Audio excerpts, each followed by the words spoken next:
अस्सलाम वालेकुम खफ्ते नज़रात, welcome back to another podcast of thing digital. My name is Munir Ahmed. आज की इस स्पेशल एपिसोड के अंदर मेरे साथ एक स्पेशल गेस्ट मौजूद हैं।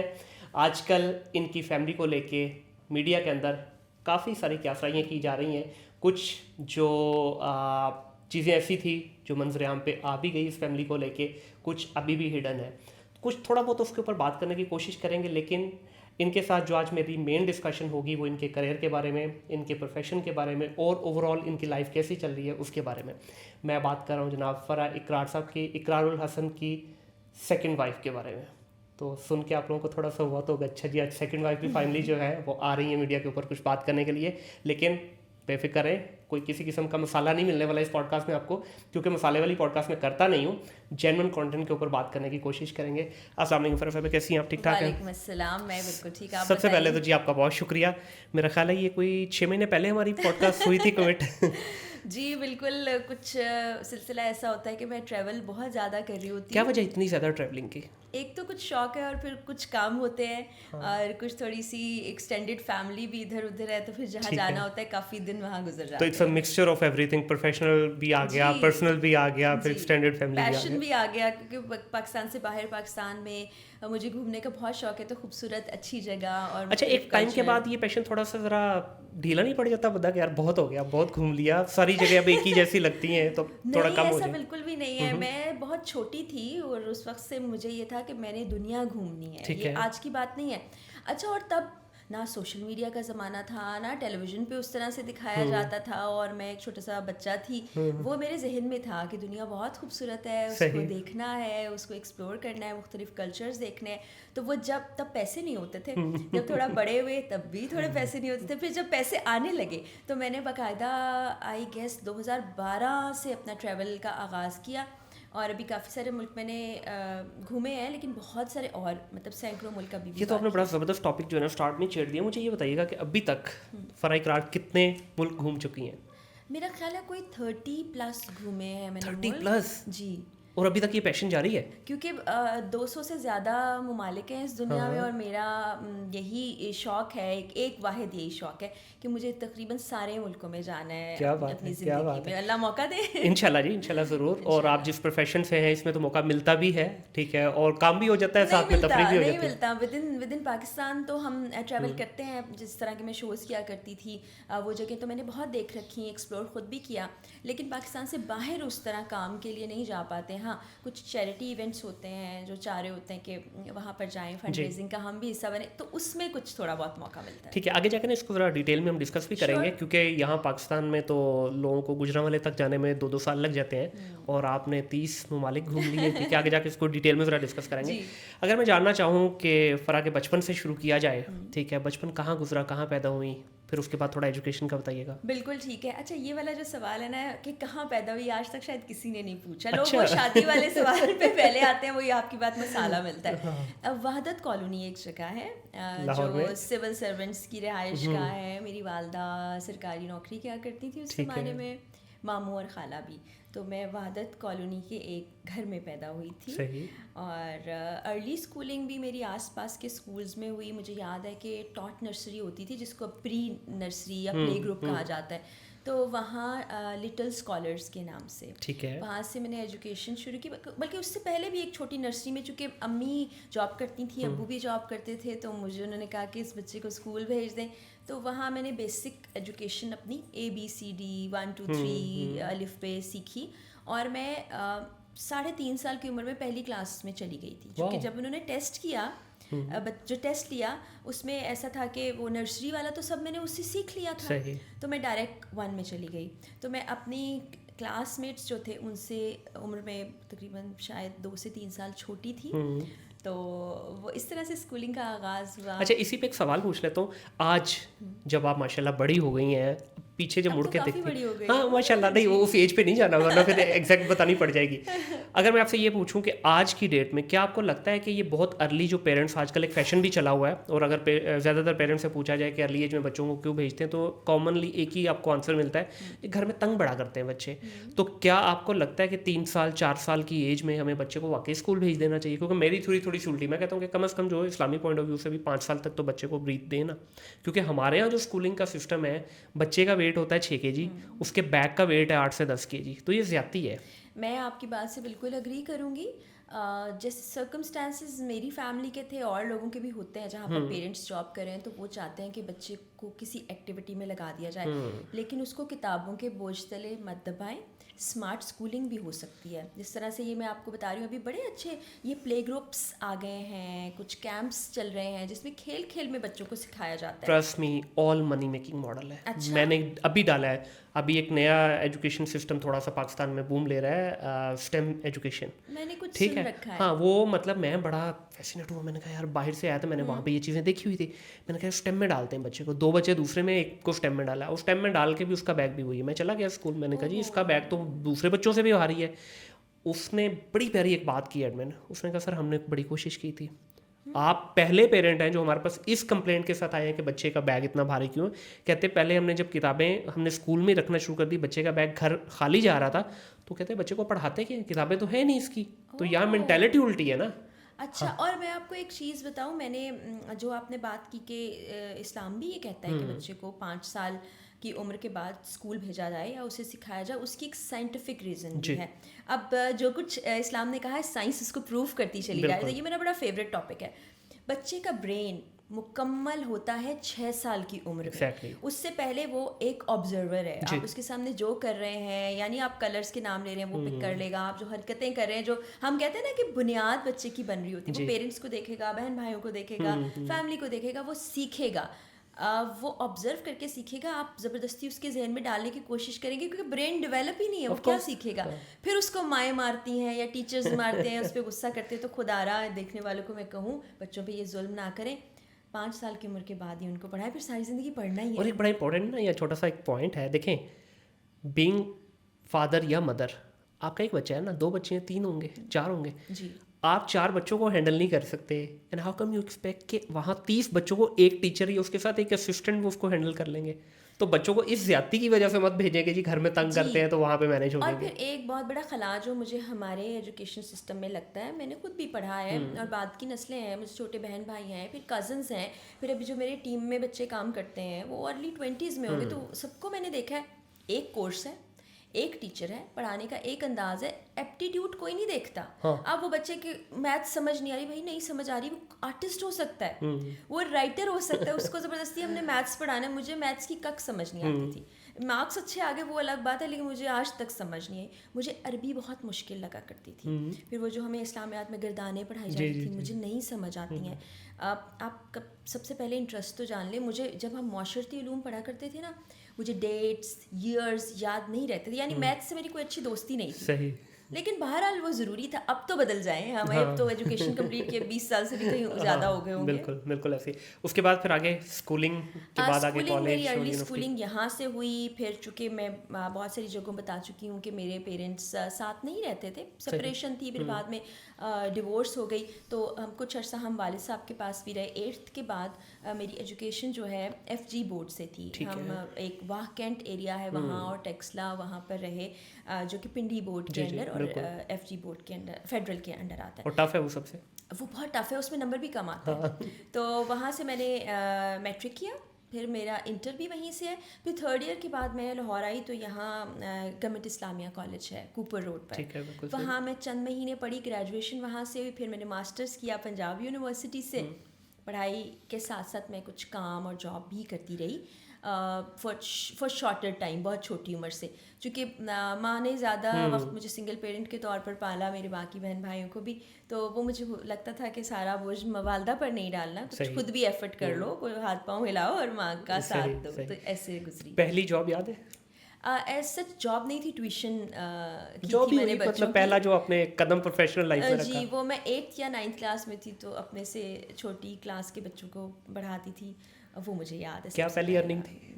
बहुत थोड़े, कुछ हंड्रेड्स में होगा, वो इस तरह याद नहीं है। जो प्रॉपर वाली याद है वो 5,000 रुपये मिले थे मुझे, जो कि हैं तकरीबन या लेट 90s के होंगे या अर्ली 20s में, नहीं 2003-4 की बात है। 2003-4 पहली कमाई जिसको बाकायदा आप कमाई कहें वो ठीक है। 5,000 रुपये थी। और वो किस जॉब से थी? बल्कि उससे भी पहले मैं आपको बताती हूँ, भूल गई थी। एक एनजीओ थी जिसके साथ मैंने वॉलंटरीली काम किया था, तो पहला वो महीना मुकम्मल करने के बाद तोहफे के तौर पे 7,000 रुपये मिले थे। अच्छा। जी बिल्कुल। और प्रोफेशनल करियर में कोई जब आप आई, इसका कोई एजुकेशन से लिंक था या एजुकेशन बिल्कुल डिफरेंट डोमेन में थी, प्रोफेशनल करियर डिफरेंट में? उस ज़माने में जर्नलिज्म इतना ज़्यादा उसको बूम नहीं मिला था, लोग पढ़ते नहीं थे। हाँ, मेरी डिग्री थी मैथ्स कम्युनिकेशन नहीं बल्कि पॉलिटिकल साइंस, क्योंकि उस वक्त मैथ्स कम्युनिकेशन नहीं। सही है, तो वो समहाउ रिलेट करता है। हम पढ़ा करते थे रियासतें कैसी होती हैं, आइडियल स्टेट क्या होती है, जो कि आज तक हमें देखने को नहीं मिली। आई विश के पाकिस्तान में मिले, बाकी जगह तो हमने देखी है। तो वो समहाउ आप हिस्ट्री पढ़ रहे होते हो, इंटरनेशनल रिलेशंस पढ़ते हैं, तो वो आपके इस जर्नलिस्टिक कैरियर में काम तो ज़रूर आएगा। ठीक है। तो आपको कब लगा, ये कब एहसास हुआ कि आपको जर्नलिज्म में आना चाहिए? क्योंकि फ़ीमेल के लिए ये डोमेन आज की डेट में भी थोड़ी सी रिस्ट्रिक्टेड है, रिस्ट्रिक्टेड नहीं भी है तो कम से कम फेवरेबल नहीं है। तो आपको कब लगा कि नहीं ये डोमेन मेरे लिए सही है या आना चाहिए? मैं जर्नलिस्ट बनना ही नहीं चाहती थी। सीरियसली? बिल्कुल, मैं कभी भी जर्नलिस्ट बनना नहीं चाहती थी। मुझे एक शौक़ था एक्टिंग करने का। और मैंने अपने कॉलेज स्कूल प्लेज में बहुत ज़्यादा पार्टिसिपेट किया और अच्छा मज़ा आता था, वो अच्छा लगता था। डिबेट्स भी किया करती थी। तो ये मुझे शौक़ था कि मैं टेलीविज़न पर भी एक्टिंग करूं। शुरू के दिनों में पीटीवी के कुछ वो सीरीज़ होते ना, उसमें मैंने एक्टिंग भी की।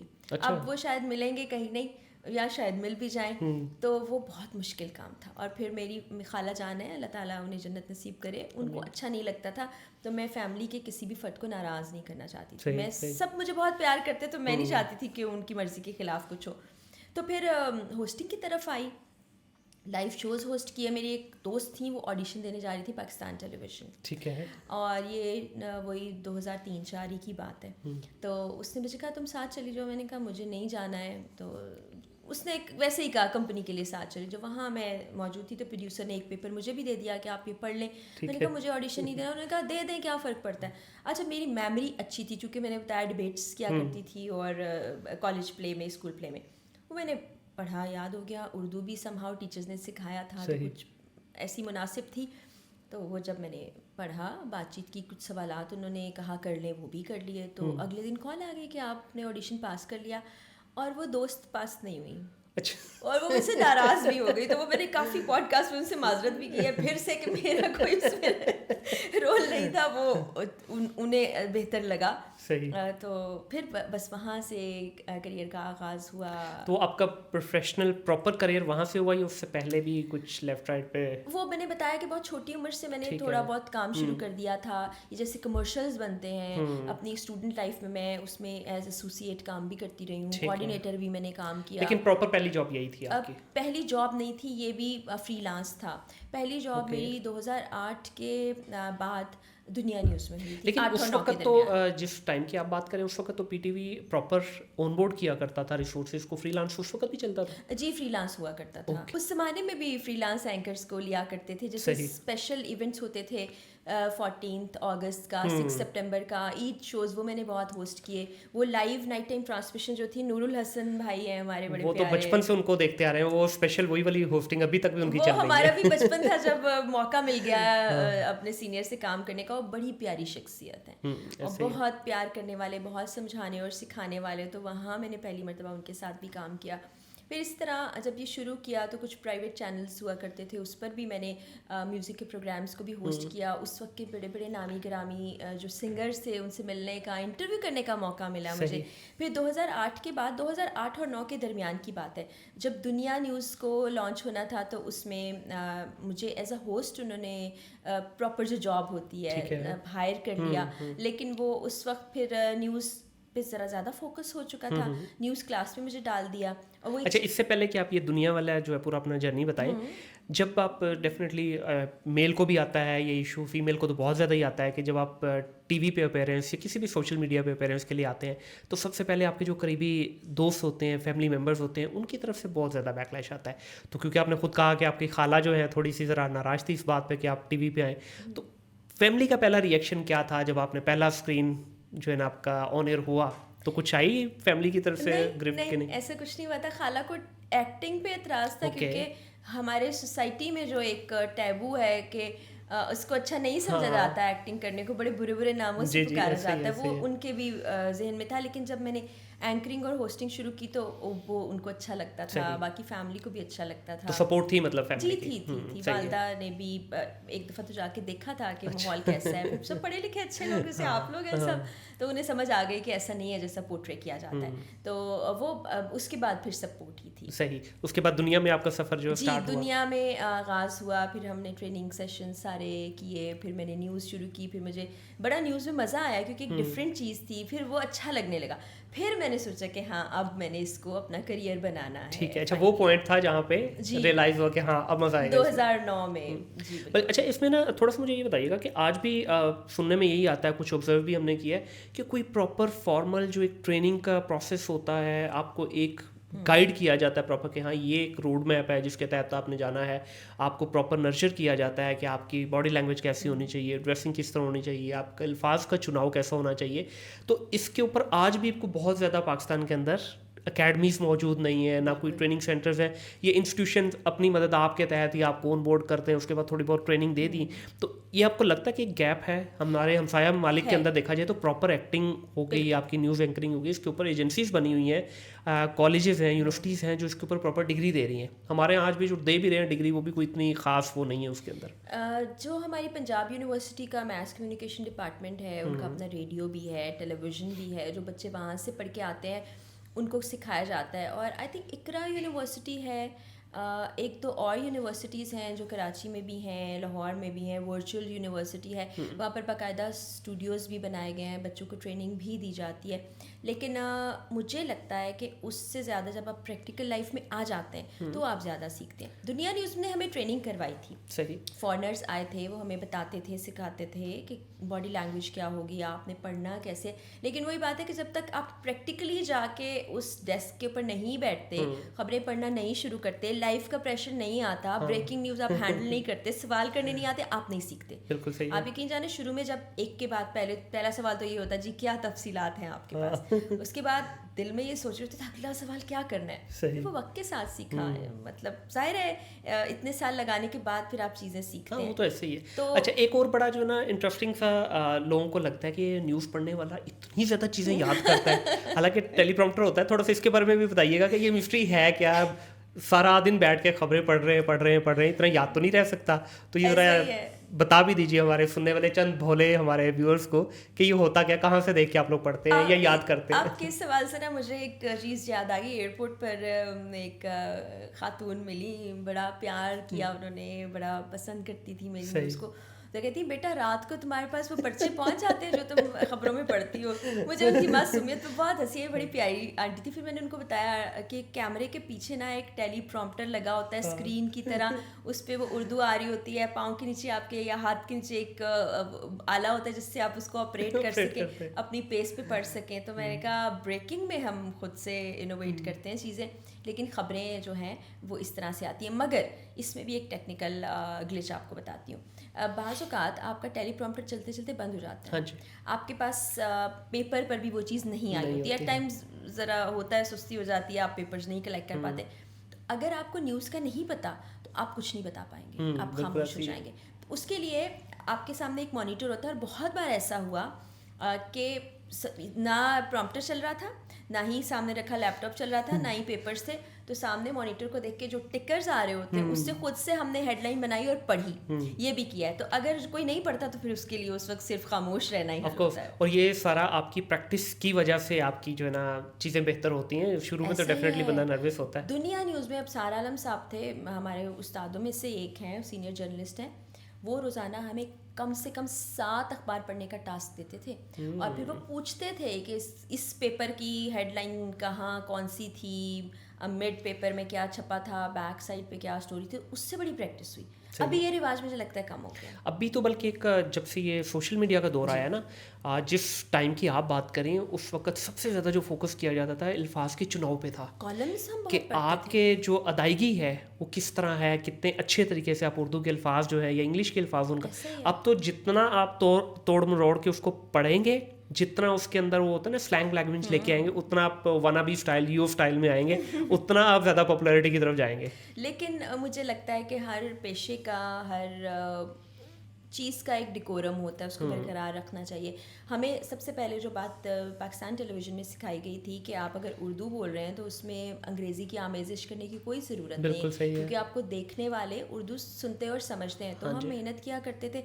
अभी तक भी बहुत से अल्फाज ऐसे हैं जिनकी प्रोनाउंसिएशन हमें नहीं आती है, तलफ़ुज़ हमारा ठीक नहीं होता है, लेकिन उसको फिर आप अपने सीनियर से या लोगत से या पढ़ने के बाद बेहतर कर सकते हैं। तो ये सफ़र तो आपका जब तक आप जिंदा जारी रहेगा। ऐसे आपको क्या अच्छा लगता है, लाइव ट्रांसमिशन या रिकॉर्डेड ट्रांसमिशन? लाइव बेहतरीन होता है, लाइव ज़्यादा बेहतर है, बहुत मज़ेदार है। आप आए बैठे जैसे अभी हम बैठे, काम खत्म हुआ, छुट्टी। हाँ ऐसे ही है। और इसमें जो है ना थोड़ा सा ये भी होता है कि आपकी सेंस ऑफ रिस्पॉन्सिबिलिटी भी बढ़ जाती है और आप जरा थोड़ा ज़्यादा एक्टिव होकर काम कर रहे होते हैं। अच्छा हो जाता है, आपको पता होता है कि ये जो अभी है यही है, हाँ बिल्कुल ऐसे ही। इनफैक्ट मैंने जब शुरू स्टार्ट किया ना पॉडकास्ट का, तो मैंने एक दो उसमें सवालात सामने रखे, पेपर भी रखा, तो जब मैंने खुद को देखा ना मैंने कहा मैं क्या कर रहा हूँ, बहुत बड़े फ्लो भी नहीं आता, फ्लो भी नहीं आता, और अगला बंदा भी कंफ्यूज है, पता नहीं क्या पूछ लेगा भाई अब ये, ठीक है। तो उसके बाद फिर मैंने अभी मेरा जो तरीक़ाकार, आप ये देखिए इसमें कोई कट नहीं आएगा, कोई कुछ नहीं है, ये किस्म का लाइव ही चल रहा है हमारा। तो ये इन बच्चों की भी ज़रा थोड़ी ज़िंदगी आसान हो जाती है एडिटिंग में, और हमारे लिए भी एक फ्लो में चले जाते हैं। अच्छा, अभी जब आपने ये करियर अपना पूरा स्टार्ट किया, उसके बाद बीच में फिर स्विच भी करती रही आप न्यूज़ की तरफ से, फिर आप एंकरिंग की तरफ भी आई प्रॉपर? बिल्कुल, 2 से ढाई साल के बाद मैं ARY न्यूज़ में चली गई, वहाँ मैंने कुछ महीने काम किया। उसके बाद मैं समा में चली गई, और समा पर भी मैं जब थी तो न्यूज़ के साथ प्रोग्राम भी किया करती थी मैं। वो आउटडोर प्रोग्राम था उस वक्त ना, बड़ी वो इंटरेस्टिंग वीडियोस चला करती थी। उससे पहले लिंकिंग उसको कहा करते थे हम, वो लिंक हम अनाउंस करते थे। उसके बाद वो उसमें बड़ा मेरी मेमोरी अच्छे होने ने साथ दिया कि मैं पढ़ लेती थी स्क्रिप्ट तो मुझे याद हो जाता था। तो फिर उसके बाद से प्रोग्राम और न्यूज़ पैरेलल चलती रही। फिर मैं डॉन में भी गई तो ऐसा ही सिलसिला था। अब तक न्यूज़ के साथ मैंने काम किया, वहाँ भी यही था। उसके बाद जब दोबारा मैंने समा को रीज्वाइन किया 2015 और 16 की बात होगी, तो फिर मैं सिर्फ प्रोग्राम किया करती थी, आवाम की आवाज़, सोशियो पॉलिटिकल इश्यूज़ पर था। और बाद में उसमें हमने छापे भी किए बहुत, वो डिफरेंट हो गया, लेकिन तब से फिर मैं प्रोग्राम ही करती रही 2021 तक। आउटडोर के अंदर क्या डिफ़िकल्टीज आती हैं? यूजुअली लोगों को लगता है कि 1 घंटे का प्रोग्राम है, आए बस, ठीक है, देखा। इसमें क्योंकि स्टूडियो वाला इन्वायरमेंट थोड़ा सा ज़रा कंफर्ट होता है, क्योंकि आप चंद लोगों के बीच में लगे हुए हैं, ना आपको कोई छेड़ने वाला है, ना आपको कोई तंग करने वाला है, ना आपको डिस्ट्रप्शन आनी, क्योंकि हर चीज़ का बैकअप मौजूद है। आउटडोर के अंदर बताइएगा ज़रा थोड़ा कि कितना डिफिकल्ट एक्सपीरियंस है। मुश्किल होता है। एक तो अब जब हम रेड या छापे करते हैं, तो आप जिन इलाकों में और जगहों में जा रहे होते हैं, वो डेंजरस तो होता ही होता है। आपको नहीं पता होता क्या माहौल हो जाए, कैसे हो जाए। हमारी पुलिस का तो आपको पता है बाज़ औक़ात वो गायब भी हो जाती है। पुलिस की बात ना करें, आजकल बहुत गड़बड़ हुई है। टॉपिक हॉट है इस वक्त। वो ना वैसे ही बस दरमियान में जिक्र आ गया। और उसके अलावा फिर ट्रैवल बहुत हो जाता है। बाज़ औक़ात आपको घंटों वेट करना पड़ता है वहाँ पर कि जहाँ आप रेड करने गए हैं वो लोग तो अवेलेबल हों। फिर मार पड़ने का ख़तरा भी बहुत ज़्यादा होता है। फिर कंटेंट जो है क्या से क्या हो जाए। देखिए, स्टूडियो में हम बैठे हैं, हमें पता है ज़्यादा से ज़्यादा क्या हो सकता है, बाहर कुछ प्रेडिक्ट नहीं कर सकते आप। फिर हम दूर दूर के इलाकों में मुश्किल है, बहुत मुश्किल है। फिर मौसम की तंगियाँ भी आपको देखनी है, शदीद सर्दी, शदीद गर्मी। बाज़ औक़ात आपके पास मतलब ऐसा भी होता है कि गाड़ी बंद हो गई है, रात में आप ट्रैवल करें, बड़े सारे मुश्किल फेजेस आते हैं आउटडोर। कभी कोई ऐसा वाक़या, कोई ऐसा इंसिडेंट जो आप समझती हैं कि ये दो सुना दीजिए, एक वर्स्ट और एक सबसे हैप्पी, उसके ये मोमेंट मुझे सबसे अच्छी लगी और ये मोमेंट जिसको आप कहती हैं लाइफ में नहीं होनी चाहिए थी, आउटडोर के हवाले से। वर्स्ट मोमेंट्स तो आप यकीन जाने, जब हम ये बच्चियों को जो किडनैप हुई होती थी या उनसे ज़बरदस्ती जिस किस्म के काम करवाए जाते थे, वहाँ जाते थे तो मेरा दिल बहुत बुरा होता था। मैं बहुत ज़्यादा इन चीज़ों को ना दिल पे ले लेती हूँ, आज भी मेरे साथ ऐसा ही है। तो मैं सोचती थी कि ये कैसे कोई इंसान इतना जुल्म कर सकता है, स्पेशली ये जो चाइल्ड अब्यूज़ वाले केसेस हुआ करते थे। तो मेरा दिल चाहता था कि इनको फ़ौरन से फ़ौरन पहले ना सज़ा मिले, लेकिन अनफॉर्चुनेटली सज़ा नहीं मिलती थी। वो माफिया है, नहीं मिलती, आज तक मैंने नहीं देखा। बस वो चले जाते थे, जेल तक भी पहुंच जाते थे, लेकिन आ जाते थे। फिर छोटे बच्चों को जब मैं क्राइम करते हुए देखती तो मेरी रूह कांप जाती है कि वो किन मजबूरियों से, किन चीज़ों से, पता नहीं किन हर्डल से गुजर के वो ऐसे बच्चे बन गए। उनका बचपन ख़त्म कर दिया हमने, बचपन छीन लिया, और ये रियासत की जिम्मेदारी है। इसमें मैं इर्द गिर्द के लोगों को भी कसूरवार ठहराऊंगी कि बाज़ औक़ात हम भी नहीं देखते हमारे आसपास क्या हो रहा है। तो ये मेरे लिए एक मोमेंट आप वर्स्ट नहीं कह सकते। बाकी वो हम पे कोई हमला हो जाना, मारपीट कर जाना, वो ठीक है, it's part of the game. कभी वैसे पिटाई हुई? मेरी नहीं हुई कि खातून होने के नाते मैं बच जाया करती थी, लेकिन कैमरामैन नहीं, लेकिन जिस तरह के इलाकों में आप जाती हैं वहाँ की तो खातून जो है वो मर्दों से ज़्यादा खतरनाक होती हैं। बिल्कुल वही हमला कर देती हैं, वो खातून देख के। हमारे साथ ऐसा हुआ नहीं। मुझे एक दफ़ा बस भिखारी खवातीन थी, उनकी तरफ से थोड़ा मारा पीटा, मतलब धक्के दिए गए थे, नाखून मारे गए थे, वो हुआ था। बाकी ज़्यादातर हमारे जो मेल मेंबर्स थे उनको, बल्कि मैं उनको मजाकन कहा करती थी कि मेरी वजह से आप लोग भी बच जाते हैं। तो हुआ ये, एक मरतबा हमने ये कच्ची डोर जो होती है, केमिकल डोर, वहाँ पर फैसलाबाद के करीब एक जगह पर रेड किया। जब हम बाहर निकले तो आप यकीन जाने वो पूरी गली ब्लॉक थी, वहाँ पे सैकड़ों लोग जमा थे, वहाँ से हम निकल नहीं पाते थे। तो फिर करीबी पुलिस स्टेशन और कुछ एजेंसीज़ और वो सब ने हमें हेल्प आउट करके वहाँ से निकाला भी। तो ऐसे जो ड्रग्स पे हमने प्रोग्राम किए, रेड किए, वहाँ से निकलना बड़ा मुश्किल हो जाया करता था। सही। तो वो हम काफ़ी मुश्किल इलाकों में गए। फिर उसके बाद हम ईरान के बॉर्डर पर एफसी के साथ हमने काम किया। तो हमारे बिल्कुल सामने, हम बैंक में पैसे निकालने के लिए रुके थे और आगे एटीएम में कोई और मौजूद था, मेरे सामने ब्लास्ट हुआ और वहाँ पे काफ़ी लोग शहीद हो गए। उसके बाद हम दोबारा बेस पर चले गए। तो इस तरह की जगहों पर काम किया मैंने। लियारी गैंग वॉर में अपनी आंखों के सामने गोलियां चलते देखी हैं, मतलब हमारे सरों से गोलियां गुजर रही थी।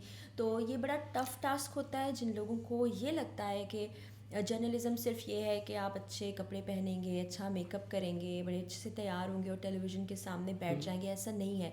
जब आप फील्ड में काम कर रहे होते हैं तो आपको कुछ नहीं पता, ये भी नहीं पता कि आपकी जान भी बाकी रहेगी या नहीं। बिल्कुल ऐसी कोई हैप्पी मोमेंट जहाँ पे लगा हो कि बहुत अच्छा काम किया, या कोई फ़नी इंसिडेंट हुआ हो जहाँ पे लगा हो कि हाँ यार मज़ा आया आज? फ़नी एक इंसिडेंट मुझे याद है, वो भी आपको बताती हूँ। और खुशी उस वक्त थोड़ी सी इत्मीनान महसूस होता था जब इस तरह के बच्चों और बच्चियों को हम वहाँ से निकाल के किसी सेफ जगह पर पहुँचा देते थे, कि इससे दिल को थोड़ा इत्मीनान, हाँ, कि आपके काम हो गया। हाँ। लेकिन साथ ही अल्लाह ताला शायद इसी चीज़ पर खुश हो जाएं।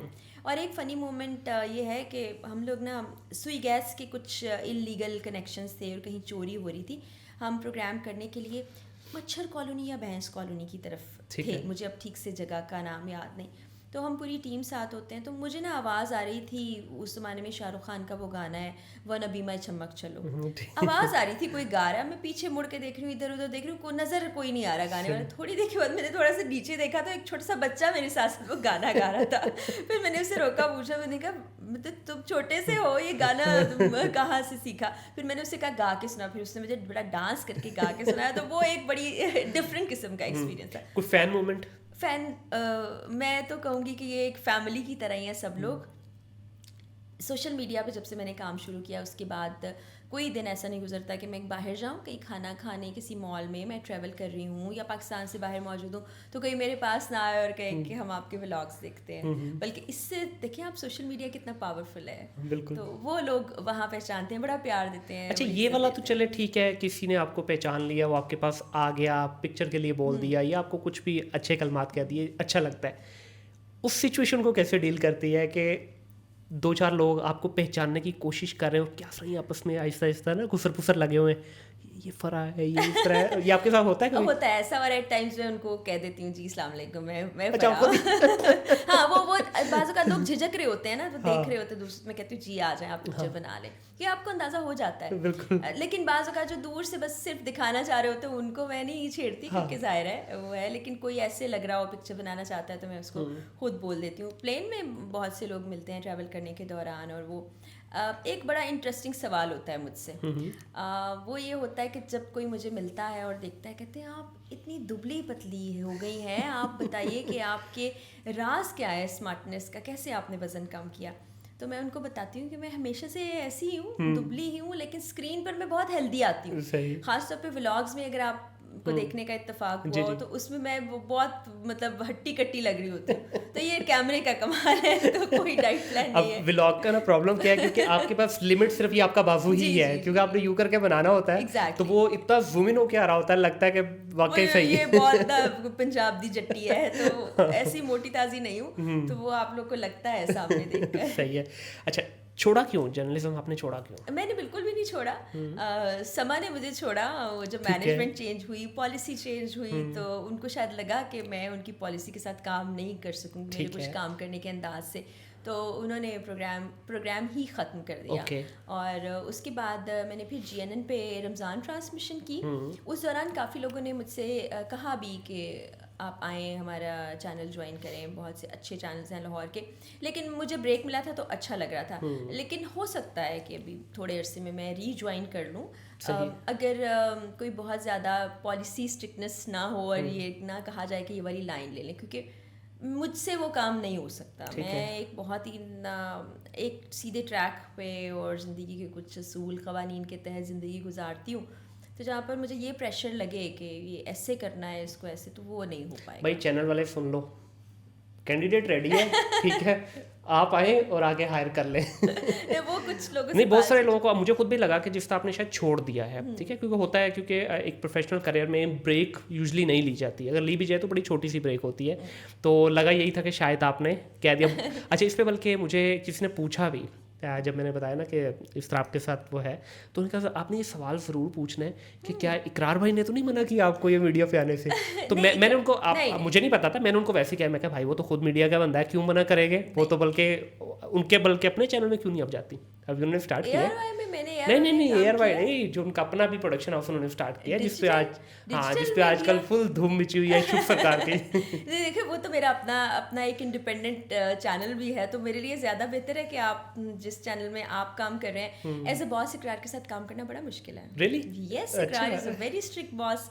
जब हम रेस्टोरेंट चलाया करते थे तो ज़ाहिर है वो चीज़ें देखा करते थे, वो बहुत ज़्यादा वो थे नहीं परफेक्शनिस्ट, तो वो बाज़ औक़ात हमारी उस पर ना क्लैश भी आ जाता था, क्लैश ऑफ ओपिनियन आ जाता था। तो वो मुझे लगता है कि चूँकि मैं अपनी टीम के साथ काम कर रही होती थी, तो उसमें आप कैप्टन ऑफ द शिप होते हैं, और वो ज़ाहिर है इतना बड़ा प्रोग्राम करें कैप्टन ऑफ द शिप, तो दो कैप्टन जब प्रोफेशनली साथ काम ना करें तो बेहतर है। एक कमान में दो तीर नहीं। लेकिन आपके पास एक एडवांटेज तो है ना। क्या? तो अगर वो आपको प्रोफेशनल फील्ड में कुछ कहते भी हैं तो दिल में तो घर चलो जरा बताओ। नहीं, मैं आपको मुझे देख के लगता है कि मैं ऐसे बोलती भी हूँ। वैसे आपस की बात बताऊँ, जितना मर्जी इस पॉइंट पे आप जितना मर्जी कन्विंस मुझे कर लें या ऑडियंस को या सुनने वालों को, घर में बॉस आप लोग ही होती है। नहीं, बॉस इकरार ही है वो तो। अब उनका गुस्सा थोड़ा कम हो गया, पहले वो गुस्सा भी करते थे, तो लोग मुझे कहते थे इंटरव्यूज़ करने वाले भी, हमें तो नहीं लगता इकरार भाई को गुस्सा है। मैंने कहा कभी आप घर पे देखें, उन्हें आता है गुस्सा। नहीं, अब उनके कैमरे पे भी अब 2-3 दफ़ा नजर आया है। वो सयाम के बाद तो बड़ा शदीद उनको गुस्सा जिस तरह की चीज़ें हो रही होती हैं, आपको गुस्सा थोड़ा सा तो होता है। अच्छा, फिर वो ब्रेक की एक और वजह ये भी रही कि मेरे वालिद साहब को कैंसर डायग्नोस हुआ था, ब्रेन ट्यूमर था, तो वो तकरीबन उनका 1.5 साल के करीब वक्त जो था उनकी उस इलाज में लग गया। तो फिर जाहिर है उस वक्त में आप अपने पेरेंट्स को देख भी नहीं सकते, और उनको इस हाल में मुझे होता था कि मैं खुद साथ हॉस्पिटल जाऊँ, अब्बा जान के खाने का खुद ख्याल रखूँ, उनके साथ टाइम स्पेंड करूँ, और उस वक्त मैं ज़ाहिर है इमोशनली बड़े ट्रॉमा में थी, और फिर मुझे अपने आप को स्ट्रॉन्ग रखते हुए सबको देखना था, सिर्फ वालिद को नहीं देखना था। मैं अपने फैमिली में सबसे बड़ा बच्चा हूँ, मतलब मेरे कज़न सारे मुझसे छोटे हैं, पेरेंटल साइड पे भी, मतलब पेरेंटल कह रही हूँ, मैटरनल साइड पे भी, पैटर्नल साइड पे भी मैं सबसे बड़ी, तो मुझे सबको देखना भी था, सबके लिए बड़ा तकलीफ दे था।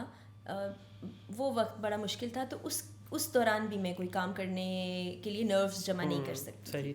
एक बल्कि इस पे सवाल पूछूंगा, ये एक्टर्स के साथ भी अक्सर इशू होता है, या हम जितने भी लोग कैमरा पे आते हैं, देखिए डे टू डे लाइफ के अंदर आपकी बहुत सारी चीज़ें चल रही होती हैं। अब जिस तरह मेरी रूटीन ये है कि जिस दिन मेरी पॉडकास्ट होती है, मैं आके टीम से मुलाकात नहीं करता ऑफिस में। उसकी रीज़न ये है कि यू नेवर नो, आप आए हो, सरप्राइज मिल सकता है, खास तौर पे जो मंडे वाली जो है ना, उसमें मैं कभी भी नहीं करता, क्योंकि आप जितना मर्जी अपने आप को कंपोज कर लें, कैमरे पे नजर आ जाता है। तो आप किस तरह से, ज़ाहिर है सिचुएशन कुछ ना कुछ हो सकती है, घर की मुलाजमा ने कुछ कर दिया, ऑफिस में कुछ हो गया, वैसे को घर फैमिली में कोई इशू हो गया, तो किस तरह मैनेज करते हैं? बहुत मुश्किल होता है बाज़ों का। तो जब ऐसी खबर आ जाती थी, मैंने बताया कि मैं बहुत जल्दी मतलब दिल पे ले लेती हूँ चीज़ों को, तो मेरे लिए उसको पढ़ना भी मुश्किल होता था। लेकिन आहिस्ता आहिस्ता वक्त के साथ मैंने सीखा कि नहीं, जाहिर है ये आपकी ड्यूटी है, इमोशंस को थोड़ा सा आपको दबाना है, रोक के रखना है, तो उसमें कभी कभी आप सक्सेसफुल हो जाते हैं, कभी कभी नहीं भी होते। जैसे कि मेरी मुमानी जान के इंतकाल की खबर मुझे 9 बजे के ख़बरनामे के दौरान मिली थी, और उसके बाद भी मैंने वो ख़बरनामा मुकम्मल किया था। मेरे लिए बड़ा मुश्किल था। अभी भी वो आप मोमेंट्स याद करते हैं तो आपको बहुत तकलीफ़ होती है। तो इस तरह बहुत सारी चीज़ें होती हैं जो आपको काम के दौरान पता चलती हैं, लेकिन फिर समहाउ आपको आपके ऊपर इतनी भारी जिम्मेदारी भी है कि आप काम को मुकम्मल भी करना है। उसको मुकम्मल करने के बाद फिर हम उस तरफ आते हैं। और न्यूज़ जब आप पढ़ रहे होते हैं ना तो आपने देखा होगा एक कान में आला लगा होता है, IFP जिसको कहते हैं। अक्सर प्रोड्यूसर्स बहुत अच्छे होते हैं लेकिन कोई कोई बड़े सख्त भी होते हैं, तो वो हमें बाकायदा डांट पड़ रही होती थी और उसी दौरान हम खबरें भी पढ़ रहे होते थे और फिर हमें स्माइल भी करना है, दिल तो नहीं जा रहा होता लेकिन हम स्माइल भी करते थे। तो ये शायद उस ट्रेनिंग की वजह से थोड़ा सा इमोशंस पे कंट्रोल आ जाता है, लेकिन समहाउ एंकर्स भी इंसान हैं, उन पर भी ये चीज़ें असरअंदाज होती हैं। और बल्कि मैं समझता हूँ कि इस डोमेन में आने के बाद लोग ज़्यादा सेंसिटिव हो जाते हैं, थोड़े से ज़्यादा हो जाए। मेरे केस में तो ऐसा ही मैं समझती थी वक्त के साथ थोड़ा मैं ये चीज़ों को उतना फील नहीं करूँगी, लेकिन मुझे लगता है जैसे जैसे मैं ज़्यादा काम करती जा रही हूँ, मैं ऐसे लोगों से मिलती हूँ, एम्पैथी मेरे अंदर बहुत ज़्यादा आती जा रही है। सही। अब आगे क्या कर रही हैं इस वक्त? कोई प्लान है आगे कुछ करने के, या इस वक्त किसी चीज़ में इंगेज हैं, या सिर्फ बस घरेलू लाइफ एंजॉय कर रही है? काम करती हूँ, रोज़ाना उठते हैं, सुबह कुछ कंटेंट निकालते हैं, चूँकि वो once a journalist is always a journalist, तो वो ख़बरों पर बात करनी। अपनी पाकिस्तानी पॉलिटिक्स पे मुझे बात करना इतना अच्छा नहीं लगता, चूँकि वहाँ से अच्छी पॉजिटिव खबरें नहीं आ रही होती। तो सोशियो पॉलिटिकल इश्यूज़ जो हमेशा से मेरा जॉनरा रहा है उस पर मैं ज़रूर बात करती हूँ। इंटरनेशनल लेवल पे कुछ स्टोरीज़ आ रही होती हैं, उनको हम डिस्कस कर लेते हैं अपने प्लेटफॉर्म। ये तो आप अपने जो आपका पर्सनल चैनल है उसके ऊपर कर रही हैं, ठीक है? इसके अलावा भी कोई और एक्टिविटी अभी मैंने बताया कुछ चैनल्स के साथ बातचीत का सिलसिला जारी, काफ़ी अरसे से जारी, बट वही बता मेरी साइड से कुछ चीज़ कमी रह जाती है। तो नहीं, अभी आपने बोल दिया, अब जल्दी कर ले भाई, ऑफर ज़्यादा है, कैंडिडेट सिर्फ एक ही है। फिर उसके अलावा कुछ ऐसे प्रोजेक्ट्स हैं जिसमें कोशिश होती है कि लोगों के लिए कुछ किया जा सके, वो मैं कर रही होती हूँ। उसको बहुत ज़्यादा मैं सोशल मीडिया पे जिक्र नहीं कर रही होती क्योंकि वो मुझे लगता है मेरी पर्सनल चीज़ है, उसमें लगी रहती हूँ, उसके लिए ही ट्रैवलिंग ज़्यादा हो रही होती है। बिल्कुल सही है। और ये जो भी आपका यूट्यूब का और ये सारा सोशल मीडिया का जो चैनल चल रहे हैं, इनसे इनकम अच्छी खासी हो जाती है? ठीक है, मुनासिब हो जाती है, कोई बहुत अच्छी खासी नहीं होती, बल्कि बाज़ औक़ात तो मैं वो खोल के अपना YT स्टूडियो वो दिखा भी देती हूँ कि भाई इतने डॉलर्स इस बार बने। तो लोगों को जो लगता है कि बड़ा मिरेकुलस आप वहाँ से पैसे कमाते हो, ऐसा नहीं होता। हाँ, कुछ यूट्यूबर्स हैं, कुछ कंटेंट क्रिएटर्स हैं जिनको लोग बहुत मिलियंस में देखते हैं, तो उनकी अर्निंग भी अच्छी है। जितने कितनी है मंथली आपकी, क्योंकि आप कह रही हैं, बता रही हैं, अगर आप एवरेज निकाल लें तो $250 से $300 जो हैं वो यूट्यूब से आ जाते होंगे। मैं ऑन एवरेज बता रही हूँ, कभी ज़्यादा भी हो जाते हैं, कभी कम भी हो जाता है, कभी 100-150 भी हो जाता है। इसी तरह फेसबुक का भी ऐसा ही है। कोई अगर बहुत भी आप निकाले 500-600 एवरेज आप महीने की, इससे ज़्यादा तो एक्सपेंस हो जाता है। एग्जैक्टली वो टीम के यूज़ में आपको पता है। ऐसे ही है। तो ये बस आप समझे कि अपनी एक सेटिस्फेक्शन है, अपनी एक जिम्मेदारी है जिसको इस प्लेटफॉर्म के जरिए से। और इसमें मैं ये समझता हूँ कि पैसे से ज़्यादा जो आपकी पर्सनल ब्रांडिंग हो रही होती है और आप जो अपनी दिल की बात कर रहे होते हैं, ये चीज़ क्योंकि आपकी चीज़ है, आपका अपना पर्सनल चैनल है, आप उस पर जो चाहें बात कर सकते हैं, अपनी मर्जी से आप कुछ भी कह सकते हैं। चैनल जो आपका नेशनल चैनल है उस पर ये वाली आज़ादी आपको कभी भी नहीं मिलने वाली। बिल्कुल ऐसे ही है। तो अभी इसके अलावा जो अभी थोड़ी सी अगर बात करें आपकी पर्सनल लाइफ के ऊपर, मैं इस पर ज़्यादा बात नहीं करूँगा क्योंकि पर्सनल को मैं समझता हूँ पर्सनल ही रहना चाहिए। कर ले, सभी करते हैं, कोई मसला नहीं होता मुझे। इकरार भाई से आपका जो रब्ता कहाँ पे हुआ, और डोमेन भी जो आपने बताया आपकी और उनकी सेम लग रही है, कुट शुट उनको भी माशाल्लाह बड़ी दफ़ा पड़ी है, ठीक है, लेकिन सलाम है जितना मतलब उस बंदे ने बहादुरी के साथ इतने बड़े महाज के ऊपर, मैं समझता हूँ कि अगर हमारे जितने गवर्नमेंट इंस्टीट्यूशंस हैं, ये उनका काम है, ये इनका नहीं है, ठीक है, कर ये रहे हैं। अगर वो इदारे कर रहे होते तो जरूरत नहीं थी यहाँ तक, या बाकी ऐसे जो प्रोग्राम्स करते हैं ज़रूरत। मेरा ख्याल है ये शायद पायनियर ही है इस डोमेन के। उनके बाद तो अभी बहुत सारे लोगों ने और भी बड़ा अच्छा काम करना शुरू कर दिया है, लेकिन मेरा ख्याल 10 साल तो हो गए मुझे भी इनके ये वाले प्रोग्राम को देखते। 2012 में इकरार का प्रोग्राम शुरू हुआ था और अब 2024 बिल्कुल, तो हाँ 10 साल से भी ज़्यादा ही हो गया ऑलमोस्ट। तो इसमें उनसे आपका राब्ता कहाँ पे हुआ और किस तरह से ये सारा आपके? 2010 में मैंने स्विच किया दुनिया न्यूज़ से ARY न्यूज़ में गई। मैं भी न्यूज़ पढ़ती थी, इकरार भी न्यूज़ पढ़ती थी, तो वहाँ पर हमारी मुलाकात हुई थी और वो बिल्कुल सीनियर जूनियर की तरह मुलाकात हुई थी। इकरार एक सीरियस पर्सनालिटी हुआ करते थे, हर वक्त अखबार पढ़ते रहते थे। अभी भी है? अब थोड़े कम हो गए या शायद उस वक्त मुझे लगता था, पता नहीं नहीं था, बाद में वो धना है। को पता चलता है कि हाँ। इंसान कैसा वो है। होता है सब दाना डालने के लिए भी बंदा थोड़ा सा जरा दिखाता है कि नहीं भाई अब शिकार पे हूँ मैं, तो इससे जरा थोड़ा सीरियस रहना है। नहीं, वैसे वो उस जमाने में काफ़ी सीरियस हुआ करते थे सही। और बोलते भी बहुत कम थे। अभी भी उनकी एक आदत है, वो घर में हैं या बैठे काम कर रहे हैं तो बहुत कम गो हैं। अच्छा, ज़ाती ज़िंदगी में मैं भी एक कम गो इंसान हूँ। आप लोगों से बात कर रही हूँ और मिलने जुलने में मैं कुछ बोलने लगी हूँ, वरना मैं आपको खामोश तबीयत इंसान मिलूंगी।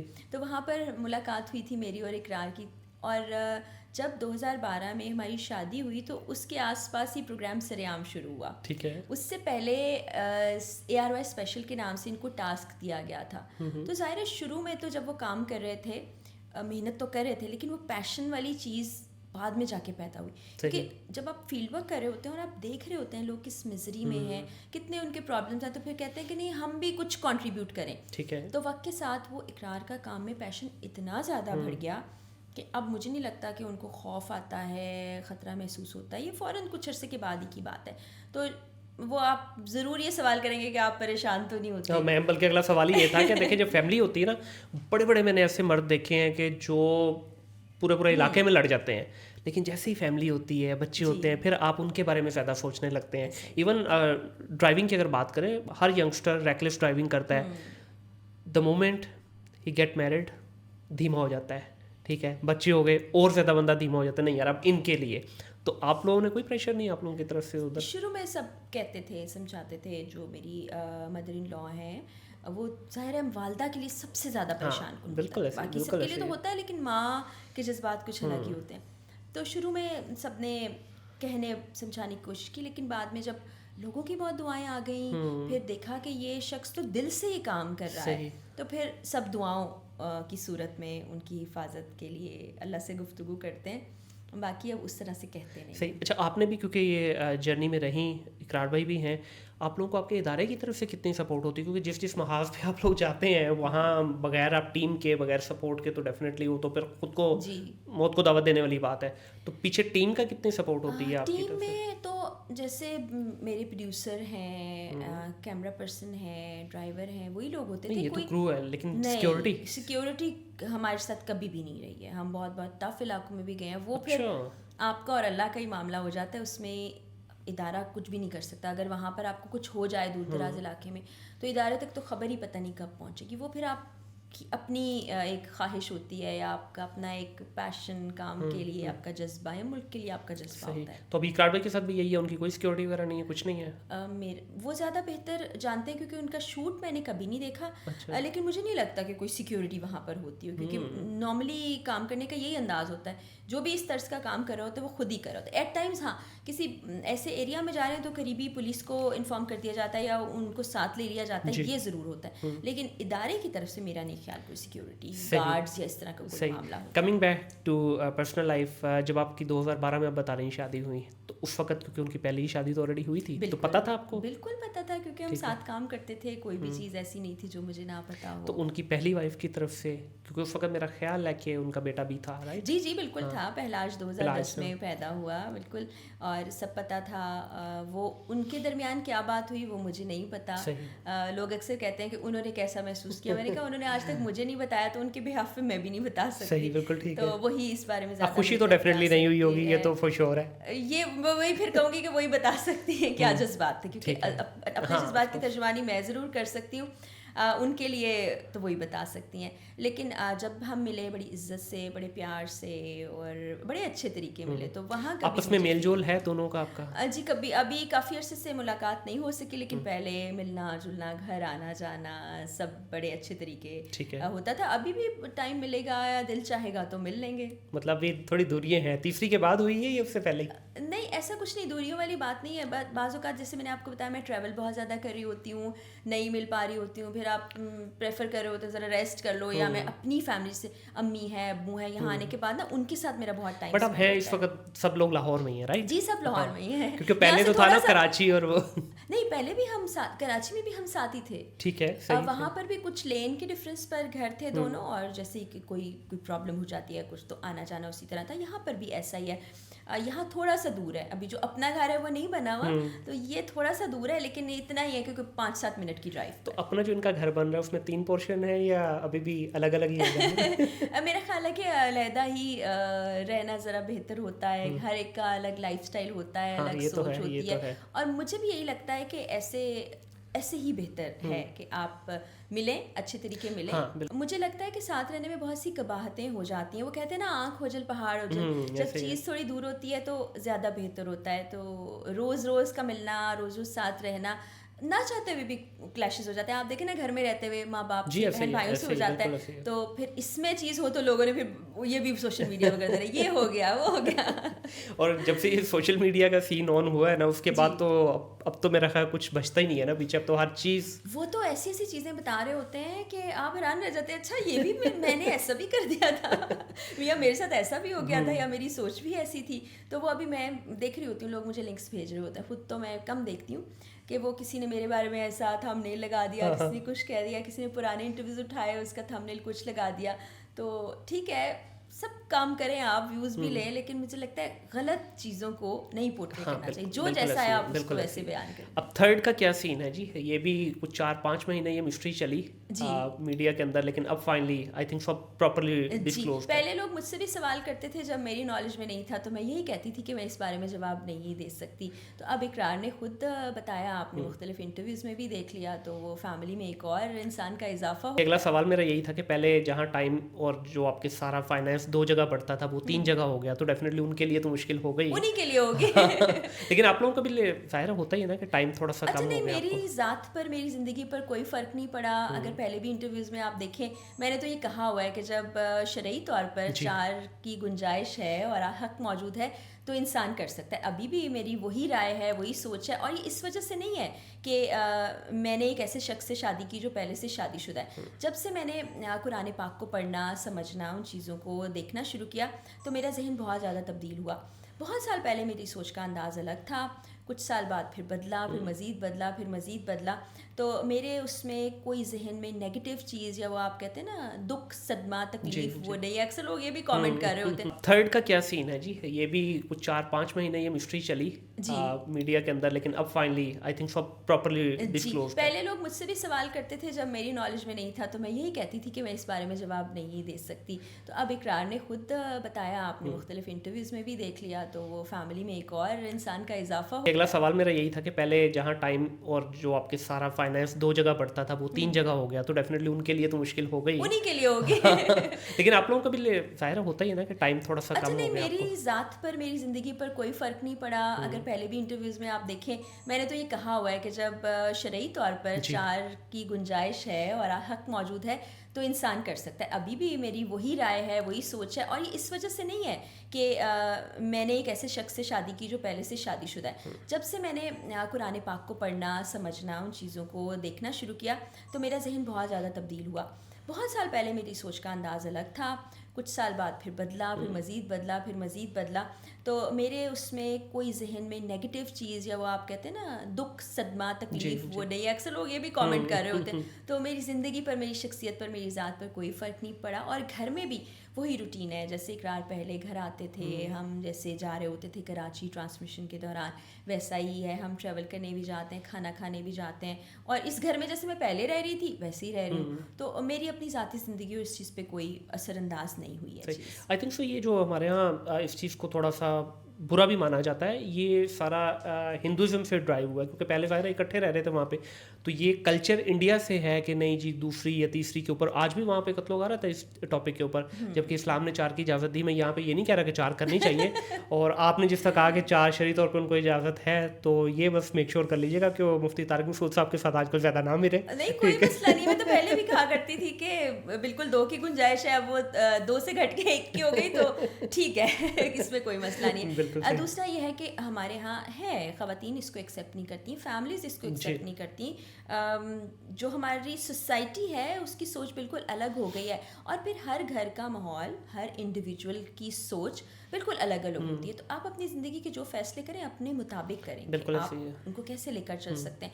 किसी को देखकर कोई फैसला लेना वैसे ही अक्लमंदी जाहिर है, वैसे भी हर एक के देखें, आपने बड़ी अच्छी बात की कि हर एक के हालात अलग हैं, ठीक है, चाहे वो फाइनेंशियल हो या इवन टाइम के हिसाब से हो, आप मैनेज नहीं कर सकते। अब कुछ लोग, बहुत सारे लोग जो हैं वो चाहते हैं लेकिन उनको पता है वो टाइम मैनेज नहीं कर सकते। और बाज़ केसेस में तो आपने देखा होगा कि वाइफ्स हस्बैंड का बड़ा बुरा हाल कर देती जी, हैं ऐसे ही ऐसी है, ऐसे ही है, सिचुएशन के बिल्कुल ऐसे ही ऊपर, है। या सोशल मीडिया पर भी हमने देखा कि आकर बहुत बुरा नेगेटिव इस तरह की चीज़ें करते हैं। वही बात है कि ये इंडिविजुअल सोच और उसकी बात है, उसके मुताबिक आप चलें। अगर आप अपनी फैमिली के अगेंस्ट जाके कुछ करेंगे फिर आपको हाँ, सर्कमस्टेंसेस बिल्कुल ऐसे ही भुगतने है, ऐसे ही पड़ेंगे। है, बिल्कुल ऐसे ही है। तो ओवरऑल इस वक्त जो, अगर आप देखा जाए, ज़ाहिर है 3 फैमिलीज आप लोग हैं आपस में, तो मिलना अब थर्ड से भी आपकी ज़्यादा नहीं नहीं, मेल मिलाप नहीं है। ज़्यादा मुलाकात नहीं। पहले मेरी 1-2 दफ़ा मुलाकात है, अभी रिसेंटली हमारी कोई मुलाकात नहीं हुई है। बिल्कुल सही, क्योंकि उन पहले वाली और तीसरे वाली जो है, इनको तो काफ़ी सारी पिक्चर्स भी हमने देखी, ईद पे भी जी आई जी यहाँ जी पे। जी, बिल्कुल तो बिल्कुल। आपकी लेकिन पिक्चर कोई साथ नहीं आई। हाँ, वो मैंने आपको बताया कि अभी रिसेंटली हमारा कोई आपस में मुलाकात का सिलसिला नहीं हुआ। और ज़ाहिर बात है, वही बात कि हर किसी की एक इंडिविजुअल लाइफ है, सही, पसंद सही। नापसंद है, उसके मुताबिक सब चलते हैं, जिसका सबको राइट है। गैंग तो नहीं बना हुआ, दो का गैंग अलग हो गया, एक को अलग कर दिया है, कॉर्नर कर दिया लोग एक ऐसे कमेंट्स करते हैं, लेकिन ऐसा रियलिटी से इसका ताल्लुक नहीं है। मैं बता रही हूँ मेरी लाइफ वैसे ही चल रही है जैसे पहले चल रही थी। नहीं जाए ज़रा एक पिक्चर, आप भी जाए बीच में खड़े हो गए, एक पिक्चर खिंचवा के पूरे सोशल मीडिया को मुंह बंद कर दे आप। देखिए, जो ज़िंदगी होती है ना, वो सोशल मीडिया के लिए या इन प्लेटफॉर्म्स के लिए नहीं होती है। वो आपकी अपनी कितनी सेटिस्फेक्शन है, आप अपनी लाइफ में कितने खुश हैं। अच्छा, आपको एक और मज़े की बात बताती हूँ।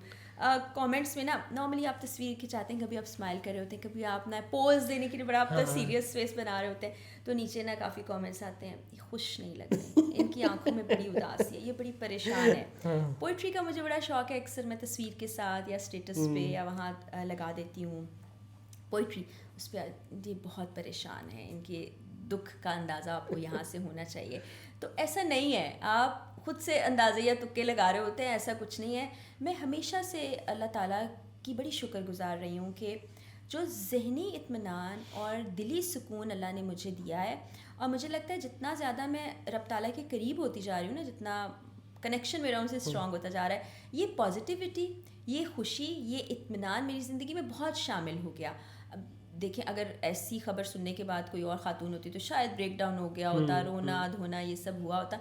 मेरे लिए इससे कोई फ़र्क नहीं पड़ा। ये सबसे बड़ी ब्लेसिंग है कि देखें, सब कुछ होने के बावजूद भी आप अल्लाह का शुक्र अदा करें, शुक्रगुजारी में शुक्र अदा करती हूँ अल्लाह का, क्योंकि हम इस काबिल नहीं है। अल्लाह ताला ने हमें जितना ज़्यादा नवाज रखा है, और ये नाशुक्री होगी कि अगर आप किसी चीज़ के ऊपर, छोटी सी चीज़ के ऊपर बहुत परेशान हो जाएं, या रब से शिकायतें करने लगें, या इंसानों से शिकायतें करने लगे।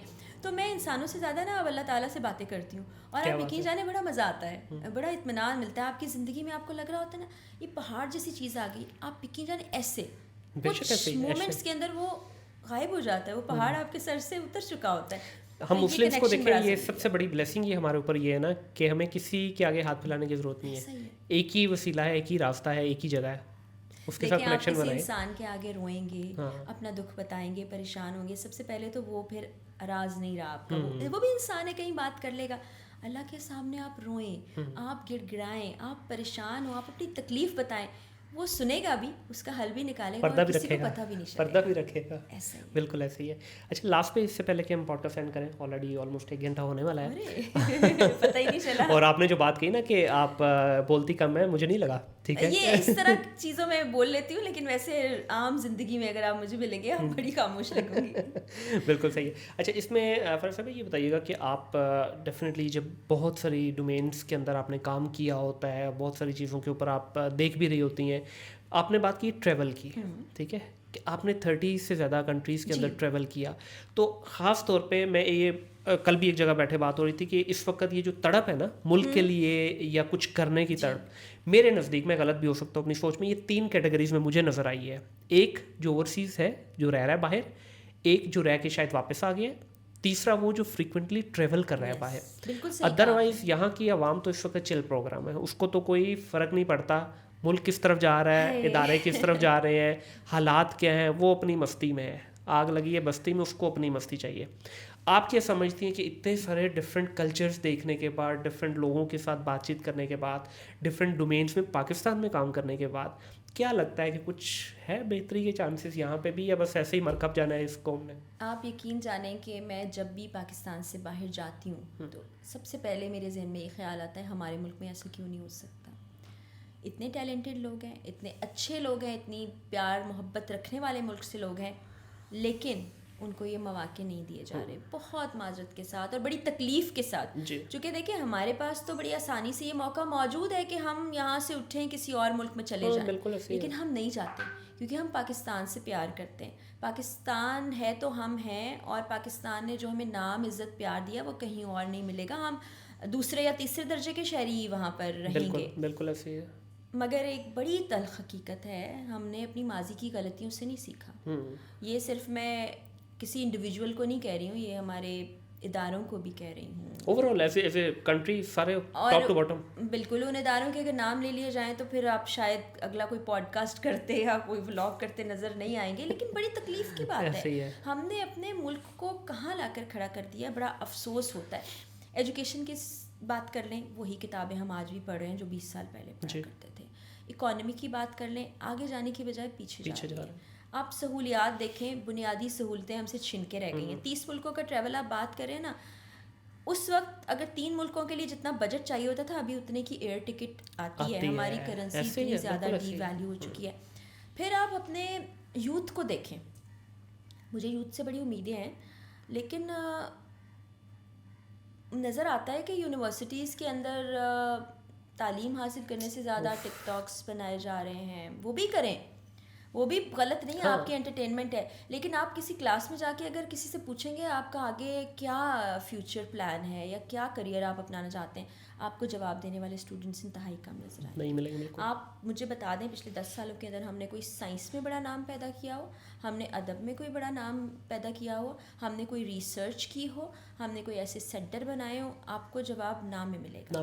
तो ये सिर्फ इदारों की जिम्मेदारी नहीं, फिर इंडिविजुअल जिम्मेदारी भी बनती है, इनफरादी और इज्तमाही तौर पे हम बढ़ ही नहीं रहे हैं आगे, कोई कुछ करना ही नहीं चाहता, ब्लेम गेम चल रही है। पहले एटलीस्ट चले हम कॉपी करते थे, लेकिन थोड़ी बेहतर तो कर लेते थे, अब तो कॉपी भी हमने वो वाली करनी शुरू कर दी है जो एक्सेप्टेबल ही नहीं है। आप यकीन जाने ये मेरा सेंसिटिव और टची पॉइंट है जिस पर आपने बात कर ली है, बहुत दुख होता है। उसके लिए हम अपनी कोशिश कर रहे हैं, लेकिन सभी लोगों को करनी चाहिए और करते रहना चाहिए, और उसमें रियासत को भी उनको बिल्कुल साथ लेकर चलना। बिल्कुल ऐसी है। और एक और जो थोड़ा सा परेशानी वाला पॉइंट है ना, हम लोग ब्लेस्ड हैं कि हम दुनिया की टॉप 10 कंट्रीज़ में जहाँ पे इंग्लिश बोली जाती है, दुनिया के हम आई थिंक सो 6वें 7वें नंबर पे हैं, जहाँ पे आबादी के हिसाब से 30 ईयर्स से कम 60% आबादी हमारी यूथ सबसे ज़्यादा है। हाँ, लेकिन ये एक थोड़ा सा इसमें वरी पॉइंट ये है कि जो 30 वाला नंबर है ना, ये भी आने वाले 2-4 साल में ये भी क्रॉस हो रहा है। बच्चा तैयार ही नहीं है आगे के लिए। वही मैं बता रही हूँ, उनकी अब उसकी क्या रीजंस हैं। एजुकेशन सिस्टम्स में फ्लॉ हैं, घर में सिर्फ 2 वक्त की रोटी की बात हो रही है, वो सोच ही उस अंदाज से रहे हैं, अपने मुल्क से बददिल हो गए हैं, या उनके टारगेट्स कुछ और हैं। इन सारी चीज़ों को सोचना चाहिए होगा हमें। और आपको पता है हर मुल्क के अंदर जो तरक्की याफ्ता ममालिक है, वहाँ पर एक थिंक टैंक होता है। वो बड़े ऐसे दिमाग जो science, technology, maths, communication, political science उनमें एक्सेल कर चुके होते हैं, वो बैठते हैं और वो इन चीज़ों का हल सोचते हैं। हमारे यहाँ थिंक टैंक कहाँ है? नहीं, ऐसे थिंक टैंक्स को या हमने जेलों में बंद कर दिया, या ऐसे थिंक टैंक्स मुल्क से बाहर फरार हो गए, या इस वक्त वो दुनिया में मौजूद है। तो आप उनको यूटिलाइज़ करें, खुदा के लिए रहम करें अपने मुल्क के ऊपर। मेरे लिए तो ये बड़ी तकलीफ़ का मौका है कि जब मैं बाहर जाती हूँ तो मेरे मुल्क के लिए कैसी बातें की जाती। बिल्कुल ऐसी है, और वहाँ हम लोग मतलब नजरें चुराते हैं, सीधी बात है। और अभी भी ये बात कड़वी लगेगी बहुत सारे सुनने वालों को, अभी भी जो थोड़ी बहुत इज्जत मिलती है ना, वो पता किस वजह से मिलती है? आपको इंडियन कंसिडर किया जाता है क्योंकि शक्लें सेम है ना। अच्छा, बहुत से लोग तो उसको डिनाई भी नहीं करते। हाँ, अब नहीं करते। हाँ, सीधी बात है। हाँ, क्योंकि वो उनको लगता है कि ये हमारी तज़हीक हो रही है। हाँ, बिल्कुल ऐसी है। लेकिन मैं जो बाहर जाते भी हैं उनको ये कहूँगी कि अपने कंट्री को ना आप ओन करें, और आप वहाँ पर एम्बेसडर हैं पाकिस्तान के, चाहे किसी भी नौयत के काम आप वहाँ पर कर रहे हो, किसी की भी सतह पर जा रहे हो, तो वो हरकतें ना करें जो आप वहाँ जाकर भी करते हैं। उससे भी पाकिस्तान की जगह साई होती है। इस पर प्रॉपर सोचने की, प्लान करने की ज़रूरत है। ये ऐसा नहीं होगा कि मैंने 2-4 लोगों ने कर लिया, इसको प्लान करके करना। लेकिन मुझे लगता है कि जब तक ज़ाती मफादात हर जगह से नहीं निकलेंगे ना, कुछ नहीं है। और उसके उस लिए वक्त तक इदारों- टैंक अलग रहेगा और टैंक अलग रहेगा। अल्लाह हमें टैंकों से बचाए, अल्लाह हमें अच्छाई की तरफ ले जाए, और अल्लाह से भी दुआ करने की बहुत ज़्यादा ज़रूरत है। मुझे लगता है कहीं ना कहीं हम अल्लाह को भी नाराज़ कर जाते हैं, जो इतनी आफतें, मुसीबतें, तकलीफ़ें हम पर टूटती हैं। अब सॉरी, आपको ये लग रहा होगा कि मैं बड़ा मुल्लाइज़म की बात कर रही हूँ, लेकिन हकीकत यही है, फैक्ट है। और ये ट्रस्ट में मैंने ये अपने मैं खुद क्योंकि 10 साल बाहर रहा हूँ, तो मैंने जब से वापस आया ना, मुझे ये 7वां साल है, उस वक्त के बाद मैंने ये बड़ा एनालाइज किया, ये जो तड़प है ना, ये सिर्फ 3 लोगों में मिलेगी। यहाँ वाले में मुझे आज तक नहीं कभी, मैं 80-90 लोगों के साथ पॉडकास्ट में बैठ चुका हूँ, वैसे बहुत सारा यूथ से भी मिलता हूँ, मुझे किसी में ये चीज़ नज़र नहीं आती। सिर्फ 3 कैटेगरी, अगर कुछ होती है तो आप मुझे आपने बिल्कुल सही डिफाइन किया। और ये जो मैं कह रही हूँ ना कि अल्लाह की नाराज़गी, ये ज़रूरी नहीं है कि आपने कोई बहुत बड़े गुनाह सरज़द किए हों। आप किसी की हक तलफ़ी करते हैं ना, तो हुकूकुल इबाद को अल्लाह ताला ने माफ़ नहीं करना है। आपने किसी का दिल दुखा दिया, उसके हुकूक उसको नहीं दिए, मतलब हो सकता है ये पानी का गिलास ही मैंने किसी को ना दिया और उसको उसकी ज़रूरत हो, तो अल्लाह ताला नाराज़ हो सकते हैं। तो हमें इंडिविजुअल लेवल पे इन चीज़ों को भी ठीक करना होगा। हमने तो छोड़ा ही कुछ नहीं ना, एक सिग्नल से लेके, ठीक है, एजुकेशन से लेके, आपके जस्टिस सिस्टम से लेके, हर चीज़ में तो हमने मिलावट कर दी। बच्चों की दवाई में, बच्चों के दूध में, ठीक है। अब मतलब छोड़ी है हमने कोई चीज़। आज अगर आप खालिस दूध लेने चले जाएं, बाहर आप जाए ना, अब आप इतनी जगह घूम के आई हैं, वहाँ अगर आपको मिलावट वाला दूध चाहिए तो वहाँ लिखा हुआ मिलेगा भाई ये लो फैट है। वहाँ जूसेस के डब्बों के ऊपर, ये मिल्क पैक्स के ऊपर, या और भी जो प्रोडक्ट्स हैं उसके ऊपर लिखा होता है प्रॉपर कि इसमें इतने % ये है, ये उस पर ग्रीन रेड येलो सिग्नल्स मतलब स्टैम्प्स की तरह से लगा होता है। वो लोग इतने ज़्यादा जेन्युइन है। मैं आपको बताऊँ कि मैं एयरपोर्ट पर थी, क्योंकि मैं स्कार्फ ओढ़े रहती हूँ, तो पाकिस्तान से बाहर मैंने एक अपनी तरफ से समझा कि ये मिक्रोनी है। मैंने वो बॉक्स उठा लिया कि मैं प्लेन का जब तक वेट करी हूँ मैं इसको खाऊं। काउंटर से भागता हुआ एक शख्स मेरे पास आया और उसने बोला this is not for you. मैंने कहा क्यों? उसने कहा दिस इज़ नॉट हलाल। ऐसे ही है। तो उसने वो चेंज कर, उसका क्या कंसर्न था? मैंने अपनी मर्जी से उठाया था, मैं उसको खा लेती, आपके बतार से उसने पहचाना। उसको मेरे कपड़ों से अंदाज़ा हुआ कि ये मुस्लिम है, ये ना खा ले। फिर इसी तरह का एक और वाक़या, हम 3 फ्रेंड्स वहाँ गए थे और हम ज़ाहिर हलाल फूड की तलाश कर रहे थे, बहुत लगी थी। हमने देखा कि नान की तरह की कोई चीज़ है जिसको रोल करके सब लोग खा रहे हैं। हमने कहा यार ये आटा है तो हलाल होगा। वहाँ हम गए, अब वो हुलियों से, चेहरों से उनको थोड़ी पहचान हो जाती है, मेरे स्कार्फ की वजह से ज़रा ऑब्वियस हो जाता है। तो हमने कहा कि गिव अस 3 ऑफ देम। तो वो खातून ने कहा आर यू मुस्लिम? मैंने कहा yes. You can not eat it.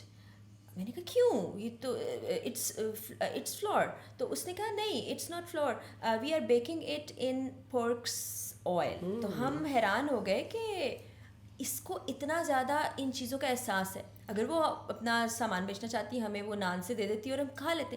वो लोग इतना ख्याल करते हैं। मज़े की बात बताऊँ आपको, अभी लास्ट टाइम मैं यूरोप गया तो वहाँ पे मुझे चॉकलेट्स लेनी थी, तो मैं एक शॉप पे चला गया। वो पूरा बहुत बड़ा स्टोर था, सारा था ही सिर्फ चॉकलेट और कैंडी का। वहाँ पे उन्होंने प्रॉपर सेक्शन बनाया हुआ है जो सिर्फ हलाल है, और ऊपर लिखा हुआ है इंग्लिश में भी हलाल लिखा हुआ है और अरेबिक में भी हलाल लिखा हुआ है। और मैं अभी डेफिनेटली नाम नहीं लेना चाहूँगा, यहाँ का लाहौर का बहुत बड़ा एक डिपार्टमेंटल स्टोर है, वहाँ पे एक ऑस्ट्रेलियन ब्रांड की चॉकलेट बेची जा रही है जो हलाल नहीं है। हलाल नहीं है। मेरा भाई आया, उसने वो चॉकलेट देखी, वो ऑस्ट्रेलिया रहता हुआ आया, वो देखे हैरान, कहता ये यहाँ पे कैसे? मैंने कहा भाई हलाल है। कहता है मैं, उसने उसी वक्त मुझे दिखाया, कहता है भाई ये ऑस्ट्रेलियन कंपनी है और वो क्लेम करते हैं कि हम हलाल चॉकलेट नहीं बनाते, और वो उस बड़े ब्रांड के ऊपर पड़ी हो। मैंने काउंटर पे पूछा, कहते हैं हमारे पास सर्टिफिकेट है। अब इससे बड़ी क्या हमारे लिए, मतलब अल्लाह ही रहम करने वाला, अल्लाह ही रहम करे। अब देखिए, अगर मुझे नहीं पता हो तो मैं तो खा जाता, ये समझ के भाई मैं मुस्लिम कंट्री में हूँ, हलाल है और इनके पास, उसने सर्टिफिकेट भी मुझे बोल दिया कि हमारे पास है। अगर मैं थोड़ी शायद बहस करता तो दिखा भी देता। अब सर्टिफिकेट कहाँ से आया? हम तो किसने दिया? नहीं कर सकते ना कि अपने इस्लामी मुल्क के अंदर हमें इस तरह से नॉन हलाल चीज़ें। वही ना, तो आज हम, मतलब दुनिया कहाँ चली गई है। आज भी हम इस पे लगे हुए जी, अच्छा ये चीज़ हलाल है, ये हराम है, अच्छा इसको ये करना है। मसला ये जो बताने वाला है ना, वो बेचारा उस तरफ से नॉलेज को अपडेट कर पाया, ना बताने जिसने इन्फॉर्मेशन देनी थी ना उसने दी। अब हमारे डोमेन में एक ड्रॉप शिपिंग को लेके बहुत सारा जो है ना क्या सराइयाँ चल रही थी। अब एक बड़े मतलब अच्छा नाम है हमारे डोमेन में, उन्होंने कहा जी मैंने फतवा लिया हुआ है। मैंने कहा अच्छा वेरी गुड, ठीक है। मैंने उनसे वैसे ही आउट ऑफ क्यूरियोसिटी सवाल पूछ लिया। मैं गया, जब आप फतवा लेने गए थे तो डेफिनेटली इन्फॉर्मेशन तो आपने दी होगी ना, क्योंकि नई डोमेन है तो हमारे उलमा के पास तो शायद अभी उस तरह नॉलेज नहीं पहुंचा होगा, हम लोगों ने ही पहुंचाना है। मैं क्या ये पर्टिकुलर सवाल आपने किया उनसे? एंड ही वाज लाइक नहीं किया। यानी ये धोखेबाजी है ना। मतलब देखिए, हम फतवा भी अपनी मर्ज़ी का लेना चाह रहे हैं। मैं ये नहीं कह रहा यहाँ पे कि वो डोमेन गलत है, ये सही है, वो अपने मसलक की वो हर एक की बात है, लेकिन जो आप इन्फॉर्मेशन दे रहे हैं वो तो आप ईमानदारी से दे दें भाई। देखिए, आपको ना अल्लाह ताला से ऑनेस्ट होने की ज़रूरत है। आपको क्या लग रहा है आप ऐसी चीज़ करेंगे, चले दुनिया को तो आपने धोखा दे दिया, रब की साथ को आप धोखा दे उधर तो कुछ पाएंगे? नहीं तो है। आपने जवाब तो उधर जाके देना है, बेशक ऐसी और ऐसे तो ही। उसका तो ख्याल कर ले। हाँ, 30 कंट्रियों में सबसे अच्छी जगह कौन सी लगी जहाँ पे आपको लगा हो कि हाँ यहाँ मज़ा आया मुझे? मुझे तो हर जगह बहुत मज़ा आता है। हर मुल्क, हर कल्चर एक दूसरे से बहुत मुख्तलिफ है, बल्कि एक मुल्क के अंदर मुख्तलिफ शहरों का कल्चर भी हाँ, एक ऐसे दूसरे ही से है। जैसे पाकिस्तान में जी। है।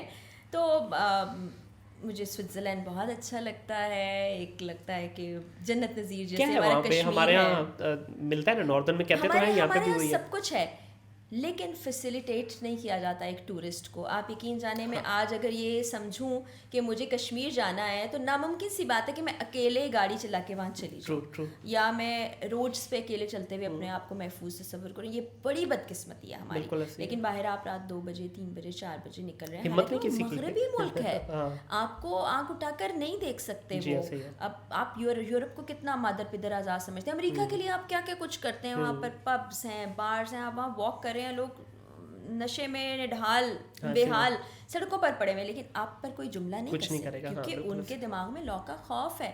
हमारे यहाँ तो आप दुबई देख लें, ज़्यादा दूर ना जाएं, कितने 2-2.5 घंटे की फ़्लाइट है, वहाँ आप किसी खातून को आंख उठाकर देख सकते हैं? हालांकि बिल्कुल बीचेस नहीं। पर आप देखें क्या हाल होता है। हाँ। नहीं, वो वजह यही है कि उनके दिल में खौफ है। और यहाँ आते ही वो तमाम लोग जो वहाँ सोफिस्टिकेटेड होते हैं, यहाँ आते ही वो सोशल एनिमल में से सोशल हट जाता है, बन जाते हैं एनिमल हो जाते हैं। सबसे पहले आते ही जो स्मोकर हैं, ऐसे ही। सबसे पहले तो एयरपोर्ट के अंदर ही सिगरेट लगाएंगे। पीक, वो पान की पीके फेंकी हाँ, होती हैं, वहीं रैपर्स फेंके होते हैं टुकड़े, ये बाहर फेंक के दिखाएं, जुर्माना होगा, लग पता जाएगा।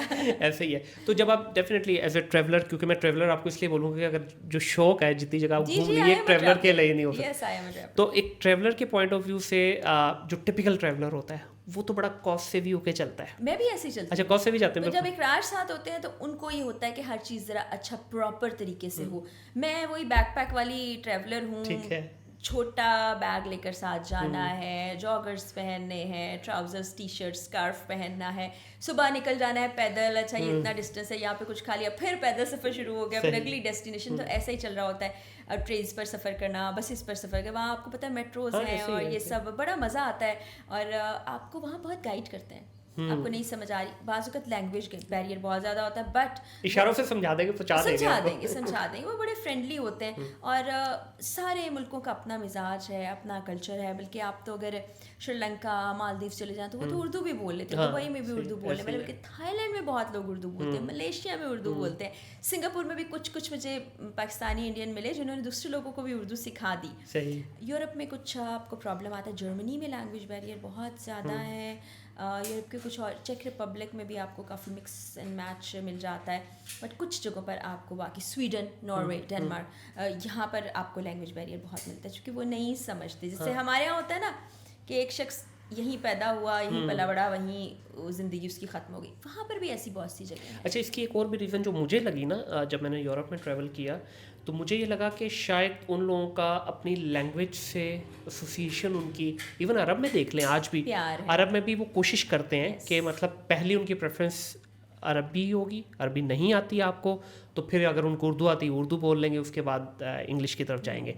तो उनकी अपने लैंग्वेज के साथ प्यार का जो ताल्लुक है वो भी इस तरह से मुझे लगता है जिंदा है। वो भी है, जर्मन्स में काफ़ी ज़्यादा है। और दूसरा ये है कि वही बात है कि वो जिस रीजन में पैदा हुए हैं वहाँ पर वही ज़बान बोलते हैं, उनकी एजुकेशन उसी ज़बान में, वो उधर से बाहर नहीं गए तो वो समहाउ नहीं बोल पाते, उसमें वो वाली चीज़ नहीं आती है। चाइना आप चले जाएं, चाइना में आपको कोई कमी अंग्रेज़ी बोलता हुआ नजर आएगा। उनकी तो एप्लीकेशंस भी अपनी है, जो हम व्हाट्सएप यूज़ करते हैं, फेसबुक यूज़ करते हैं, वो वहाँ नहीं है। जापान में भी ऐसा है, कोरिया में भी समहाउ ऐसा है। तो वो अपने उससे मोहब्बत तो है ही है। इसमें एक बहुत बड़ा फैक्टर ये भी है। और हमें ये लगता है बाहर लोग बड़े खुशहाल हैं, मेहनत नहीं करते, गुर्बत नहीं होती। आप यकीन जानिए सब कुछ है। बहुत मेहनत करते, हमसे ज़्यादा मेहनत करते हैं। वहाँ पर भी गुर्बत है, वहाँ पर भी मुश्किलात हैं। हाँ, स्टेट की हद तक आपको बेसिक फैसिलिटीज़, हाँ, उसकी उनको प्रॉब्लम नहीं है। yes. बिल्कुल। अभी नॉर्वे में भाई बताया था, अभी पिछले हफ्ते का जो है ना रिपोर्ट थी, पूरे इस वक्त यूरोप के अंदर कुछ मेरा ख्याल है इशू आया हुआ है, बर्ड्स का कुछ चल रहा है, तो जिसकी वजह से जो अंडे हैं मुर्गी के वो पूरे यूरोप में इस वक्त शॉर्ट है। तो सिर्फ स्वीडन और नॉर्वे वाहिद है जहाँ की जो है ना अभी मुर्गियाँ बची हुई हैं। तो वो अंडे पूरे यूरोप में वहाँ से जा रहे हैं, इवन यूके में भी। तो उन्होंने शायद कोई कोटा सिस्टम किया है कि इससे ज़्यादा ले नहीं सकते और प्राइसेस काफ़ी ज़्यादा ऊपर चली गई हैं। अब देखिए मज़े की बात, हमारे यहाँ अगर कोई इस तरह की सिचुएशन हो तो हमारे हाथ अगर लग भी गए तो हम पूरा का पूरा रैक उठा लेंगे।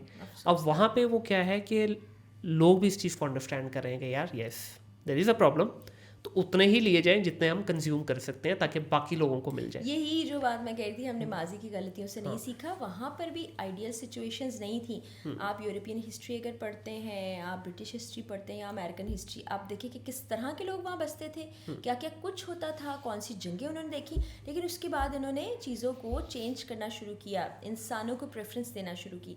हमारे यहाँ अभी भी वही सब चल डंडा है। सीधी बात कहूँगा, दुबई की आपने बात की, मैं खुद 10 साल वहाँ पे रहा। इंसान है ही बेसिकली, जो फितरतन इंसान जो है ना जंगली ही है, ठीक है। उसको कंट्रोल किया हुआ है ये तगड़े लॉ ने, ठीक है। आप कुछ भी करें। अब मुझे अभी भी याद 2008-9 में उन्होंने जब कैमराज इंस्टॉल किए ना दुबई में, तो उस वक्त उन्होंने एक ऐसा लॉ पास किया कि जितने खारजी थे उन पे तो इम्प्लीमेंट था, लोकल्स पे नहीं था। अब लोकल ने मस्ती करनी शुरू कर दी उनकी वजह से ज़्यादा, क्योंकि ज़ाहिर उनके पास गाड़ियाँ भी बड़ी ज़्यादा हैवी गाड़ियाँ, उनकी वजह से एक्सीडेंट होने शुरू हुए। अच्छा, उन्होंने क्या किया, उन्होंने कहा कि भाई ठीक है लोकल्स को भी फाइन होंगे लेकिन बैक डोर से नहीं, सेम होंगे, बैक डोर से आप आके माफ़ करवा सकते हैं। उसकी भी मस्ती की उन्होंने। अब उन्होंने कहा भाई कंप्यूटराइज सिस्टम है, सब एक बराबर है, तो ये ठीक है, आपको देना है, यहाँ होना चाहिए। हाँ। फिर उन्होंने क्या किया, अब जाहिर है हैवी गाड़ियाँ, वहाँ 5-5 हज़ार सीसी इंजन है, तो 1-1 किलोमीटर के डिस्टेंस के ऊपर कैमरास थे। अब 200 किलोमीटर कैमरा से पहले, 200 किलोमीटर कैमरा से बाद, बीच का जो 600 मीटर आपको जो मिल रहा है ना, उसमें वो एक्सेलरेट करते थे। 200 पे 250 पे गाड़ी जा रही है, जैसे 200 रह गया फिर गाड़ी आहिस्ता कर ली। अब उन्होंने क्या किया, उन्होंने टाइम बाउंड कर दिया है, करो कैसे करोगे, ठीक है। इसी तरह फिर उन्होंने सालिक है जो टूल होता है, वो टूल लगाया उन्होंने। लोगों ने क्या किया, शुरू में एक जुगाड़ पाकिस्तानियों ने निकाला कि 2 लेन के सेंटर में आधी गाड़ी आपकी इधर है, आधी इधर, आप निकाल लो, आपको फाइन वो नहीं पड़ेगा। उन्होंने उसको भी कैप्चर कर लिया। फिर लोगों ने क्या किया कि वहाँ येलो लेन होती है, शोल्डर लेन जिसको बोलते हैं, उससे गाड़ी गुजारनी शुरू कर दी कुछ लोगों ने। अब उन्होंने उस शोल्डर लेन से भी हट के, मेन रोड से भी हटा के 6-6 फुट आपके कच्चे रोड के ऊपर भी लगा दिए। भाई कच्चे में भी उतारोगे तो आपको फाइन हो जाएगा, वो टोल लग जाएगा ना। Of course. अब क्या हुआ है, लॉ की वजह से अब कोई उसके साथ हैंकी फेंकी नहीं करता। आपकी अगर गाड़ी गुजर भी गई तो आपको 72 घंटे दिए जाएंगे। अगर आपने 72 घंटे के अंदर टॉपअप नहीं किया, बैलेंस लो था, तो आपको फाइन आ जाएगा। और फिर मुझे ये भी अंदाजा है कि कुछ गलतियां होने के बाद उस पे पता नहीं आपसे ब्लैक पॉइंट्स है, जी जी, आपके ब्लैक पॉइंट्स हैं। जितना बड़ा आपका फेटल एरर होगा उतने पॉइंट्स कटेंगे। 24 टोटल पॉइंट है, 24 पॉइंट आपके हो गए, लाइसेंस गया। तो ये इंटरनेशनली भी ऐसा है, यूरोप में भी, अमेरिका में, हर जगह ऐसा है, जगहों पे ऐसा ही है। हाँ, तो अब देखिए ना, उन्होंने किया क्या कि आपको कानून इतना सख्त कर दिया, आपको बोला है आप कर लो, हम नहीं मना कर रहे। एक थ्योरी है ना, हिट द पॉकेट। तो जब इंसान किसी हाथों से पैसे जा रहा होता है ना, फिर वो सोचता है कि अब ये वो पॉकेट भी नहीं, उन्होंने तो गले पे हाथ डाल लिया ना। अब जब आपको एक छोटी सी सिग्नल दिए बगैर अगर आपने लेन चेंज की और आपको 400 दिरहम का या 300 दिरहम का फाइन आएगा और आपने सिग्नल क्रॉस कर दिया, आपको 3 महीने की जेल हो सकती है, आपकी गाड़ी बंद हो सकती है और आपको 3000 दिरहम का फाइन होगा, तो कौन सोचेगा, ठीक है। जस्टिन बीबर का वो है एक वाक़या, उसने दुबई से अबू धाबी जाते हुए गाड़ी सारे रास्ते क्रूज करता गया, उसको 3000, उस वक्त फाइन बड़ा कम होता था, 3000 दिरहम के उसको फाइन हो गए, वो नहीं बाज आया। अपनी गाड़ी फरारी थी, अब पता नहीं लैम्बोर्गिनी लेके आया हुआ था, वो चलता गया भाई साहब। उन्होंने अबू धाबी के बॉर्डर से पहले उसको अरेस्ट कर लिया। उन्होंने कहा भाई तुम्हें स्टार होने के नाते इंटरनेशनल हम छोड़ रहे हैं, फाइन तुम्हें देना पड़ेगा, गाड़ी तुम्हारी बंद हो गई, और की उन्होंने बंद। अच्छा, ठीक है। अब ये देखिए इंटरनेशनल मैसेज क्या पास ऑन हुआ कि भाई हमारे लॉ से अबव कोई नहीं है। ऐसा ही है, ऐसा ही है। इधर करके दिखाए, इधर जितने हमारे मोटरवे पे जाते हैं हमारे ब्यूरोक्रेट्स, पॉलिटिशियंस या बड़े नवाब लोग, वो सारे क्रूज करते हुए जाते हैं, 200 से नीचे को जाते हैं। एक ज़माने में मैंने देखा है कि हुआ करते थे, फाइन्स रोक लिया जाता था, अब वो सिस्टम खत्म। फाइन तो है, फाइन तो किसने करना है ना, मैनुअल जो हो रहा है, मैनुअल हो रहा है ना यहाँ पे फाइन पाकिस्तान में। आगे जो बैठा बेचारा उसकी तो औकात नहीं है ना कि वो किसी ब्यूरोक्रेट की गाड़ी को रोक ले या कुछ इशारा कर दे। बस इस पे अफसोस कर सकते हैं और जो अरबाब इख्तियार हैं उनसे गुजारिश कर सकते हैं कि होश के नाखून ले, खुदा ना खौफ करो। लास्ट पे प्लीज़ ये बता दीजिएगा कि एक ट्रैवलर को जब वो किसी भी लोकल ट्रैवल कर रहा है या इंटरनेशनल ट्रैवल कर रहा है, किन चंद बुनियादी चीज़ों का ख्याल रखना चाहिए? सबसे पहले तो बड़े बड़े बैग्स साथ लेकर ना जाएं, चंद ज़रूरत की चीज़ें ले जाएं, बाकी आपको टूथब्रश, शैम्पू सब कुछ वहाँ से मिल जाता है। हाँ, सही है। आपके पास बहुत सी, आप एयरबीएनबी बहुत अच्छी चीज़ आ गई है जहाँ पे आपको मुख्तलिफ तरह के लोगों से मिलने का मौका भी मिलता है और वो सस्ता ट्रैवल बहुत सस्ता है और साफ़ सुथरा भी है। बिल्कुल। टैक्सीज पर सफ़र करने की गलती कभी ना करें, मेट्रो स्टेशन के पास अपना होटल वगैरह बुक कराएं वहाँ, वरना आप डेस्टिनेशन आप गूगल पे सर्च कर लेंगे, आपको पता है 1 किलोमीटर के बाद ये आ रहा है, करीब करीब ही होती है, वहाँ रुक जाएं, थोड़ा एंजॉय करें, फिर आगे चलने की आदत डालें। वहाँ पर आपको बाहर बहुत ज़्यादा चलना पड़ता है। और आप सीज़न के हिसाब से अपनी टिकट्स बुक कराएं, क्योंकि वो बहुत बड़ा ट्रिकी होता है। एक अभी जो आपको टिकट 2 लाख रुपए की मिल रही है, थोड़े से ऑफ सीज़न में आपको रश भी वहाँ का मिलेगा। वो आपको आधी प्राइस पे भी मिल जाएगी। और आप वो सिर्फ पाकिस्तानी एयरलाइंस को नहीं देखे, बाकी वो बहुत सी ऐप्स आ गई हुई हैं, सस्ता टिकट आप देखेंगे वो आपको मिल जाएगा। हाँ, अगर आप ग्रुप में ट्रैवल कर रहे हैं तो आपको बहुत फ़ायदा होगा, क्योंकि आपकी अकोमोडेशन की कॉस्ट, खाने पीने की कॉस्ट वो डिवाइड हो जाएगी। फिर स्ट्रीट फूड खाना प्रेफर करें, वहाँ पे बड़ा अच्छा सस्ता मज़े का फूड मिल जाता है। और कंट्री साइड्स की तरफ अगर आप रहें, एयरबीएनबी वाला बड़ा ज़बरदस्त, तो आपकी कॉस्ट सेविंग होगी। अब समहाउ टिकट बढ़ने से खर्चा बढ़ तो गया, लेकिन आप इस तरह सेविंग कर सकते हैं, मतलब अपने बजट के अंदर रहते हुए अच्छा ट्रैवल कर सकते हैं। सबसे जो प्यारा आपने मशवरा दिया ना कि एडवांस में प्लान कीजिए, अब मुझे अभी लगी है, मैं अभी नेक्स्ट मंथ के पहले वीक में ट्रैवल कर रहा हूँ दोबारा यूरोप, 1 लाख की डज लगी है इस दफ़ा प्लान ना करने पे। एग्जैक्टली होता है, क्योंकि आप सालों से कर रहे हैं, अब आप भी समझ लेंगे पहले से प्लान कर लें। तो अभी उसमें डेफिनेटली वो 1 लाख में कई जगहों पे यूटिलाइज कर सकता था। आप एक पूरा मुल्क घूम सकते हैं। हाँ बिल्कुल ऐसा ही है, ऐसा ही है। अच्छा, इसमें जब आपने बात की ट्रैवल की, डेफिनेटली अब मुख्तलिफ चीज़ों का आपको ख्याल भी रखना है। ख़ास तौर पे हमारे लिए सबसे बड़ा यूरोप में प्रॉब्लम होता है फूड का। तो कुछ आप कोई इस तरह के प्रिकॉशंस करते हैं? तो मैं बताऊं कि फूड जो है आपको अवेलेबल है। आप जैसे मुझे जाना है पूरे दिन के लिए, अगर कहीं फिर किसी और जगह जाना है, तो आपको हलाल वेजिटेबल सैंडविचेस मिल जाते हैं, कुछ और नहीं तो सैलेड का एक बॉक्स बना लें, फिर ना स्नैक्स लेके अपने बैग में रख लें। अगर आप बिस्किट खाते हैं, अगर आप लेस खाते हैं या कोई भी चीज़, फ्राइज़ सेफ ऑप्शन है, वो आप खा सकते हैं। वरना वैसे मैं तो जिन टूरिस्ट प्लेसेस पर गई हूँ वहाँ पर मुझे हलाल फूड हर जगह मिला है, हर जगह। इवन मैं वहाँ पर थी यूके में, स्कॉटलैंड में, वो जगह का नाम मेरे दिमाग से अभी निकल गया है, एडनबरा। वहाँ मुझे किसी ने कहा आपको पाकिस्तानी फूड नहीं मिलेगा, मैंने ढूंढ के निकाल लिया, मैंने हर रोज़ जाके वहाँ खाना खाया, बहुत मज़ेदार था। तो वेजी की ऑप्शन आपके पास हर रेस्टोरेंट में मौजूद है, क्योंकि आपको पता है अब यूरोप, कनाडा, अमेरिका, बल्कि हर जगह बहुत से लोग वेजिटेरियन हो गए हैं। तो आप वेजी ऑप्शन ऑप्ट कर सकते हैं। बाहर आपको वो स्टॉल्स पे भी मिल जाएगा, ज़रूरी नहीं कि आपने बड़े रेस्टोरेंट पे जाना है। सबवे पे आपको पैटी मिलेगा, वेजी पैटी, वो आप खा सकते हैं। बाकी फ़िश नॉर्मली हलाल होती है, तो आप KFC वैसे दुनिया भर में आपको हलाल मिल जाएगा, वरना आप वेजी पैटी वाला वो खा लेते हैं। अब फ्रूट्स का इस्तेमाल कर सकते हैं, जैसे बनानास एंड एप्पल्स में बैग में रख लेती थी कि आपको भूख लगी है तो वो अच्छा है। चॉकलेट्स रखें बैग में, पानी रखें बैग में। एक थोड़ा सा ख़राब मशवरा है वो ये, कोका कोला रख लें, सोडा आपकी भूख मिटाता है, तो chocolate and soda is perfect combination. Instant आपको मिल जाता है, आपकी भूख मिट जाती है, आपको एनर्जी भी मिल जाती है। और दूसरा मैं तो प्रेफर करता हूँ कि कहीं अगर जाएं, अगर हलाल में ऑप्शन हो तो उनके कल्चर का जो फूड है ना उसको भी ट्राई करें। भैया कढ़ाइयाँ वढ़ाइयाँ खा ली, दालें खा ली, यहाँ के तो मुर्ग मुसल्लम इधर ही है, वापस ही आने हैं ना। चाइना में जैसे नूडल्स बहुत अच्छे मिलते हैं। अच्छा, चाइना में भी बहुत बड़ी आबादी मुसलमानों की है, मलेशिया पूरा मुसलमानों का है, थाईलैंड में आपको इंडियन पाकिस्तानी रेस्टोरेंट बेतहाशा मिलते हैं, दुबई तो है ही मुस्लिम, मालदीव मुस्लिम कंट्री, श्रीलंका में बहुत मुसलमान है, यूरोप के हर इलाके में मुसलमानों की अपनी आबादी। तो अब ये कल्चर काफ़ी बढ़ गया है कि हलाल फूड। और यूरोप में सबसे ज़्यादा आपको मिलता है टर्किश और लेबनीज, ये 2 फूड ऐसे हैं और है भी मज़ेदार, ठीक है, और सस्ते भी हैं और मिल भी जाते हैं, क्योंकि उनकी अपनी कम्युनिटी ज़्यादा, तो इसलिए उन्होंने इस तरफ कर। अच्छा, अब मैं लास्ट टाइम जो है मुझे नॉर्वे के अंदर पाकिस्तानी एक रेस्टोरेंट मिला, वो इतना महंगा कि मतलब उससे कहीं सस्ता मुझे टर्किश और लेबनीज मिला। अच्छा, नॉर्वे में अभी रिसेंटली होके आई हूँ, बहुत एक तो खूबसूरत मुल्क है, जो शौकीन है वो ज़रूर जाएं। और दूसरा मैंने वहाँ पर पिज़्ज़ा और पास्ता ज़्यादा ट्राई किया, और जिस भी रेस्टोरेंट में मैं गई मैंने उनको बता दिया कि भाई ये मुझे आप वेजी बना दें, पास्ता भी बड़ा उन्होंने इंटरेस्टिंग बना के, तो वो ज़रूर ट्राई करें। आप उनसे रिक्वेस्ट करें कि वो आपको बना देंगे, हलाल बना देंगे। एक और टिप मुझे देना याद रही, कुछ मुल्क ऐसे होते हैं जो ठंडे होते हैं, जहाँ पे आपने जॉगर्स पहने आप पूरा दिन निकाल लेते हैं, कुछ मुल्क ऐसे होते हैं जहाँ बीचेस पे आपने जाना है और ऐसी जगह फिर आपने पूरा दिन एक्सप्लोर करना है, क्योंकि जो ट्रैवलर होता है ना वो सुबह निकलता है और फिर रात गए वापस आता अच्छा, है सोने एवरेज के आपका लिए। क्या रहा है जो ट्रैवल, खासतौर पे आपका जो वॉक का जो वो है मेरा जो सबसे ज़्यादा था वो 19.6 या इस तरह से कुछ किलोमीटर? रहा है, मेरा किलोमीटर। लास्ट टाइम तकरीबन 26 किलोमीटर रहा है। और वो नॉर्वे में ही था।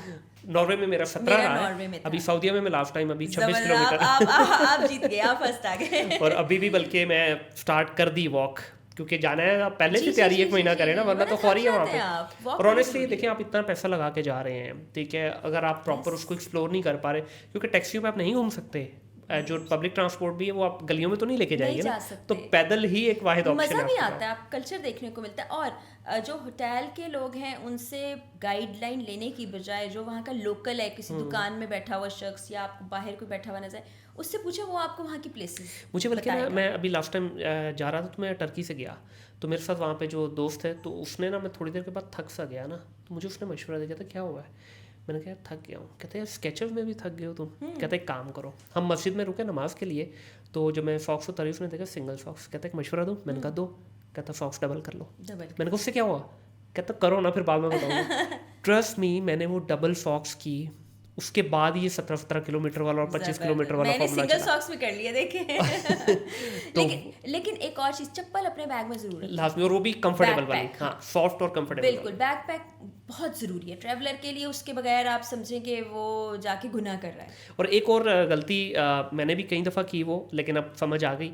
हम गलती क्या करते हैं, ब्रांड न्यू चप्पल लेके चले गए, नहीं नहीं नहीं नहीं नहीं, ब्रांड न्यू शूज़ ले। भाई कोई भी शूज़ आप ले लो, वो थोड़ा सा आपके पाँव में एडजस्ट होने में काटता भी है, हल्का फुल्का लगता भी। अपना यूज़ वाला लेके जाएं, क्योंकि आप एक तो उसके साथ यूज टू हैं और दूसरा वो सॉफ्ट हो चुका होता है थोड़ा, बिल्कुल, तो वो आपको कंफर्ट देगा। हाँ। और अगर आप यूरोपियन कंट्रीज़ में जा रहे हैं या आप अमेरिका में जा रहे हैं, तो एक छतरी छोटी ज़रूर पोर्टेबल रख लें, कभी भी बारिश शुरू हो जाती है, कुछ नहीं पता चलता। अब तो यूरोप में, बल्कि पूरे में, इवन गल्फ में भी ये शुरू हो गया, वो इलेक्ट्रिक स्कूटर जो है खड़े होकर जो चलाते, वो बड़ी मजेदार चीज़ है। मुझे साइकिल चलानी आज तक नहीं आई और मैं अभी तक चाहती हूँ सीख लूँ, क्योंकि बाहर एक ऑप्शन ये भी होता है कि आप साइकिल ले कार्ड लगाए, घूमे फिरे आराम से, आगे 2 घंटे बाद लगा दें उसको, सस्ता भी है, इतना महंगा नहीं है। बहुत शुक्रिया फराह, बड़ा मज़ा आया जी, मुझे भी, और पता ही नहीं चला, तकरीबन 1 घंटा 20 मिनट। हाँ मैं बल्कि सोच रहा था, मैंने कहा मैं क्या सवाल पूछूंगा आपसे, आपने तो ऑलरेडी इतना कुछ बताया हुआ है, लेकिन एक बड़ी मजेदार चिट चैट वाला सेशन रहा। मैं इसको एक फॉर्मल वो तो नहीं बोलूँगा, और आपने जो इन्फॉर्मेशन शेयर की बड़े खुले दिल से की, और उम्मीद करते हैं कि कोई अरबाब इख्तियार हमारी ये बातें सुन ले, और प्लीज़ शेयर करते हैं। देखिए हमारे हाथ में सिर्फ यही चीज़ है, हम सिर्फ बात कर सकते हैं, शायद ये बात ही किसी के दिल में, किसी एक यंग बच्चे के, किसी एक अरबाब इख्तियार के कान में पड़ जाए, उससे को फ़ायदा हो जाए, मेरा ख्याल है हमारी जॉब डन। बिल्कुल, हम ये सफ़र तो जारी रखेंगे। हाँ बिल्कुल, क्योंकि यही हमारे हाथ में है, ये कैमरे ने हमें पावर सिर्फ यही दी है। बहुत शुक्रिया जी आपका, एंड आई होप कि आपको भी अच्छा लगा होगा ये सेशन। थैंक यू जी, आप लोगों का बहुत शुक्रिया जी, और आप भी इस सेशन को एंजॉय कीजिएगा। बड़ा ही एक डिफरेंट सा सेशन आज हुआ, चिट चैट वाला एक माहौल था, स्टूडियो से बाहर था, आज मेरे अपने स्टूडियो में नहीं, आज फराह साहबा के स्टूडियो में हमने किया ये, ठीक है। तो जब आप अपने इन्वायरमेंट से निकल के किसी दूसरे इन्वायरमेंट में जाकर रिकॉर्ड करते हैं, तो आपके लिए थोड़ा सा अनकंफर्टेबल जोन ज़रूर होता है, क्योंकि आप अपने काउच से उठ के किसी दूसरे के काउच पे बैठते हैं जाके। लेकिन मुझे बहुत मज़ा आया, एंड आई होप कि आप लोगों को भी ये एक हमारी बड़ी कैंडिड से डिस्कशन जो है ये पसंद आएगी। पसंद आए तो भाई आगे भी ज़रूर शेयर कीजिएगा। मसाला ढूंढने की आप कोशिश ज़रूर करेंगे, मिलेगा नहीं आपको, क्योंकि मसाले वाली बात मैं करता नहीं हूँ, ना इसमें है, प्योर एजुकेशनल कंटेंट होता है, और कोशिश करें कि इसको ऑब्जॉर्व करने की आदत डालें, क्योंकि यही वो चीज़ है जो आपके साथ रहनी है। जो तफरी फ़न मज़ा है, इसका स्पैन बड़ा छोटा सा है, तो छोटे स्पैन की तरफ मत देखें, लॉन्ग टर्म वाली चीज़ों की तरफ देखें। चैनल को सब्सक्राइब भी कीजिएगा, और वीडियोस पसंद आए तो उनको आगे शेयर भी कीजिएगा। अपना ख्याल रखिएगा, अपने इर्द गिर्द के माहौल को साफ़ रखिएगा। टिल देन, अल्लाह हाफ़िज़।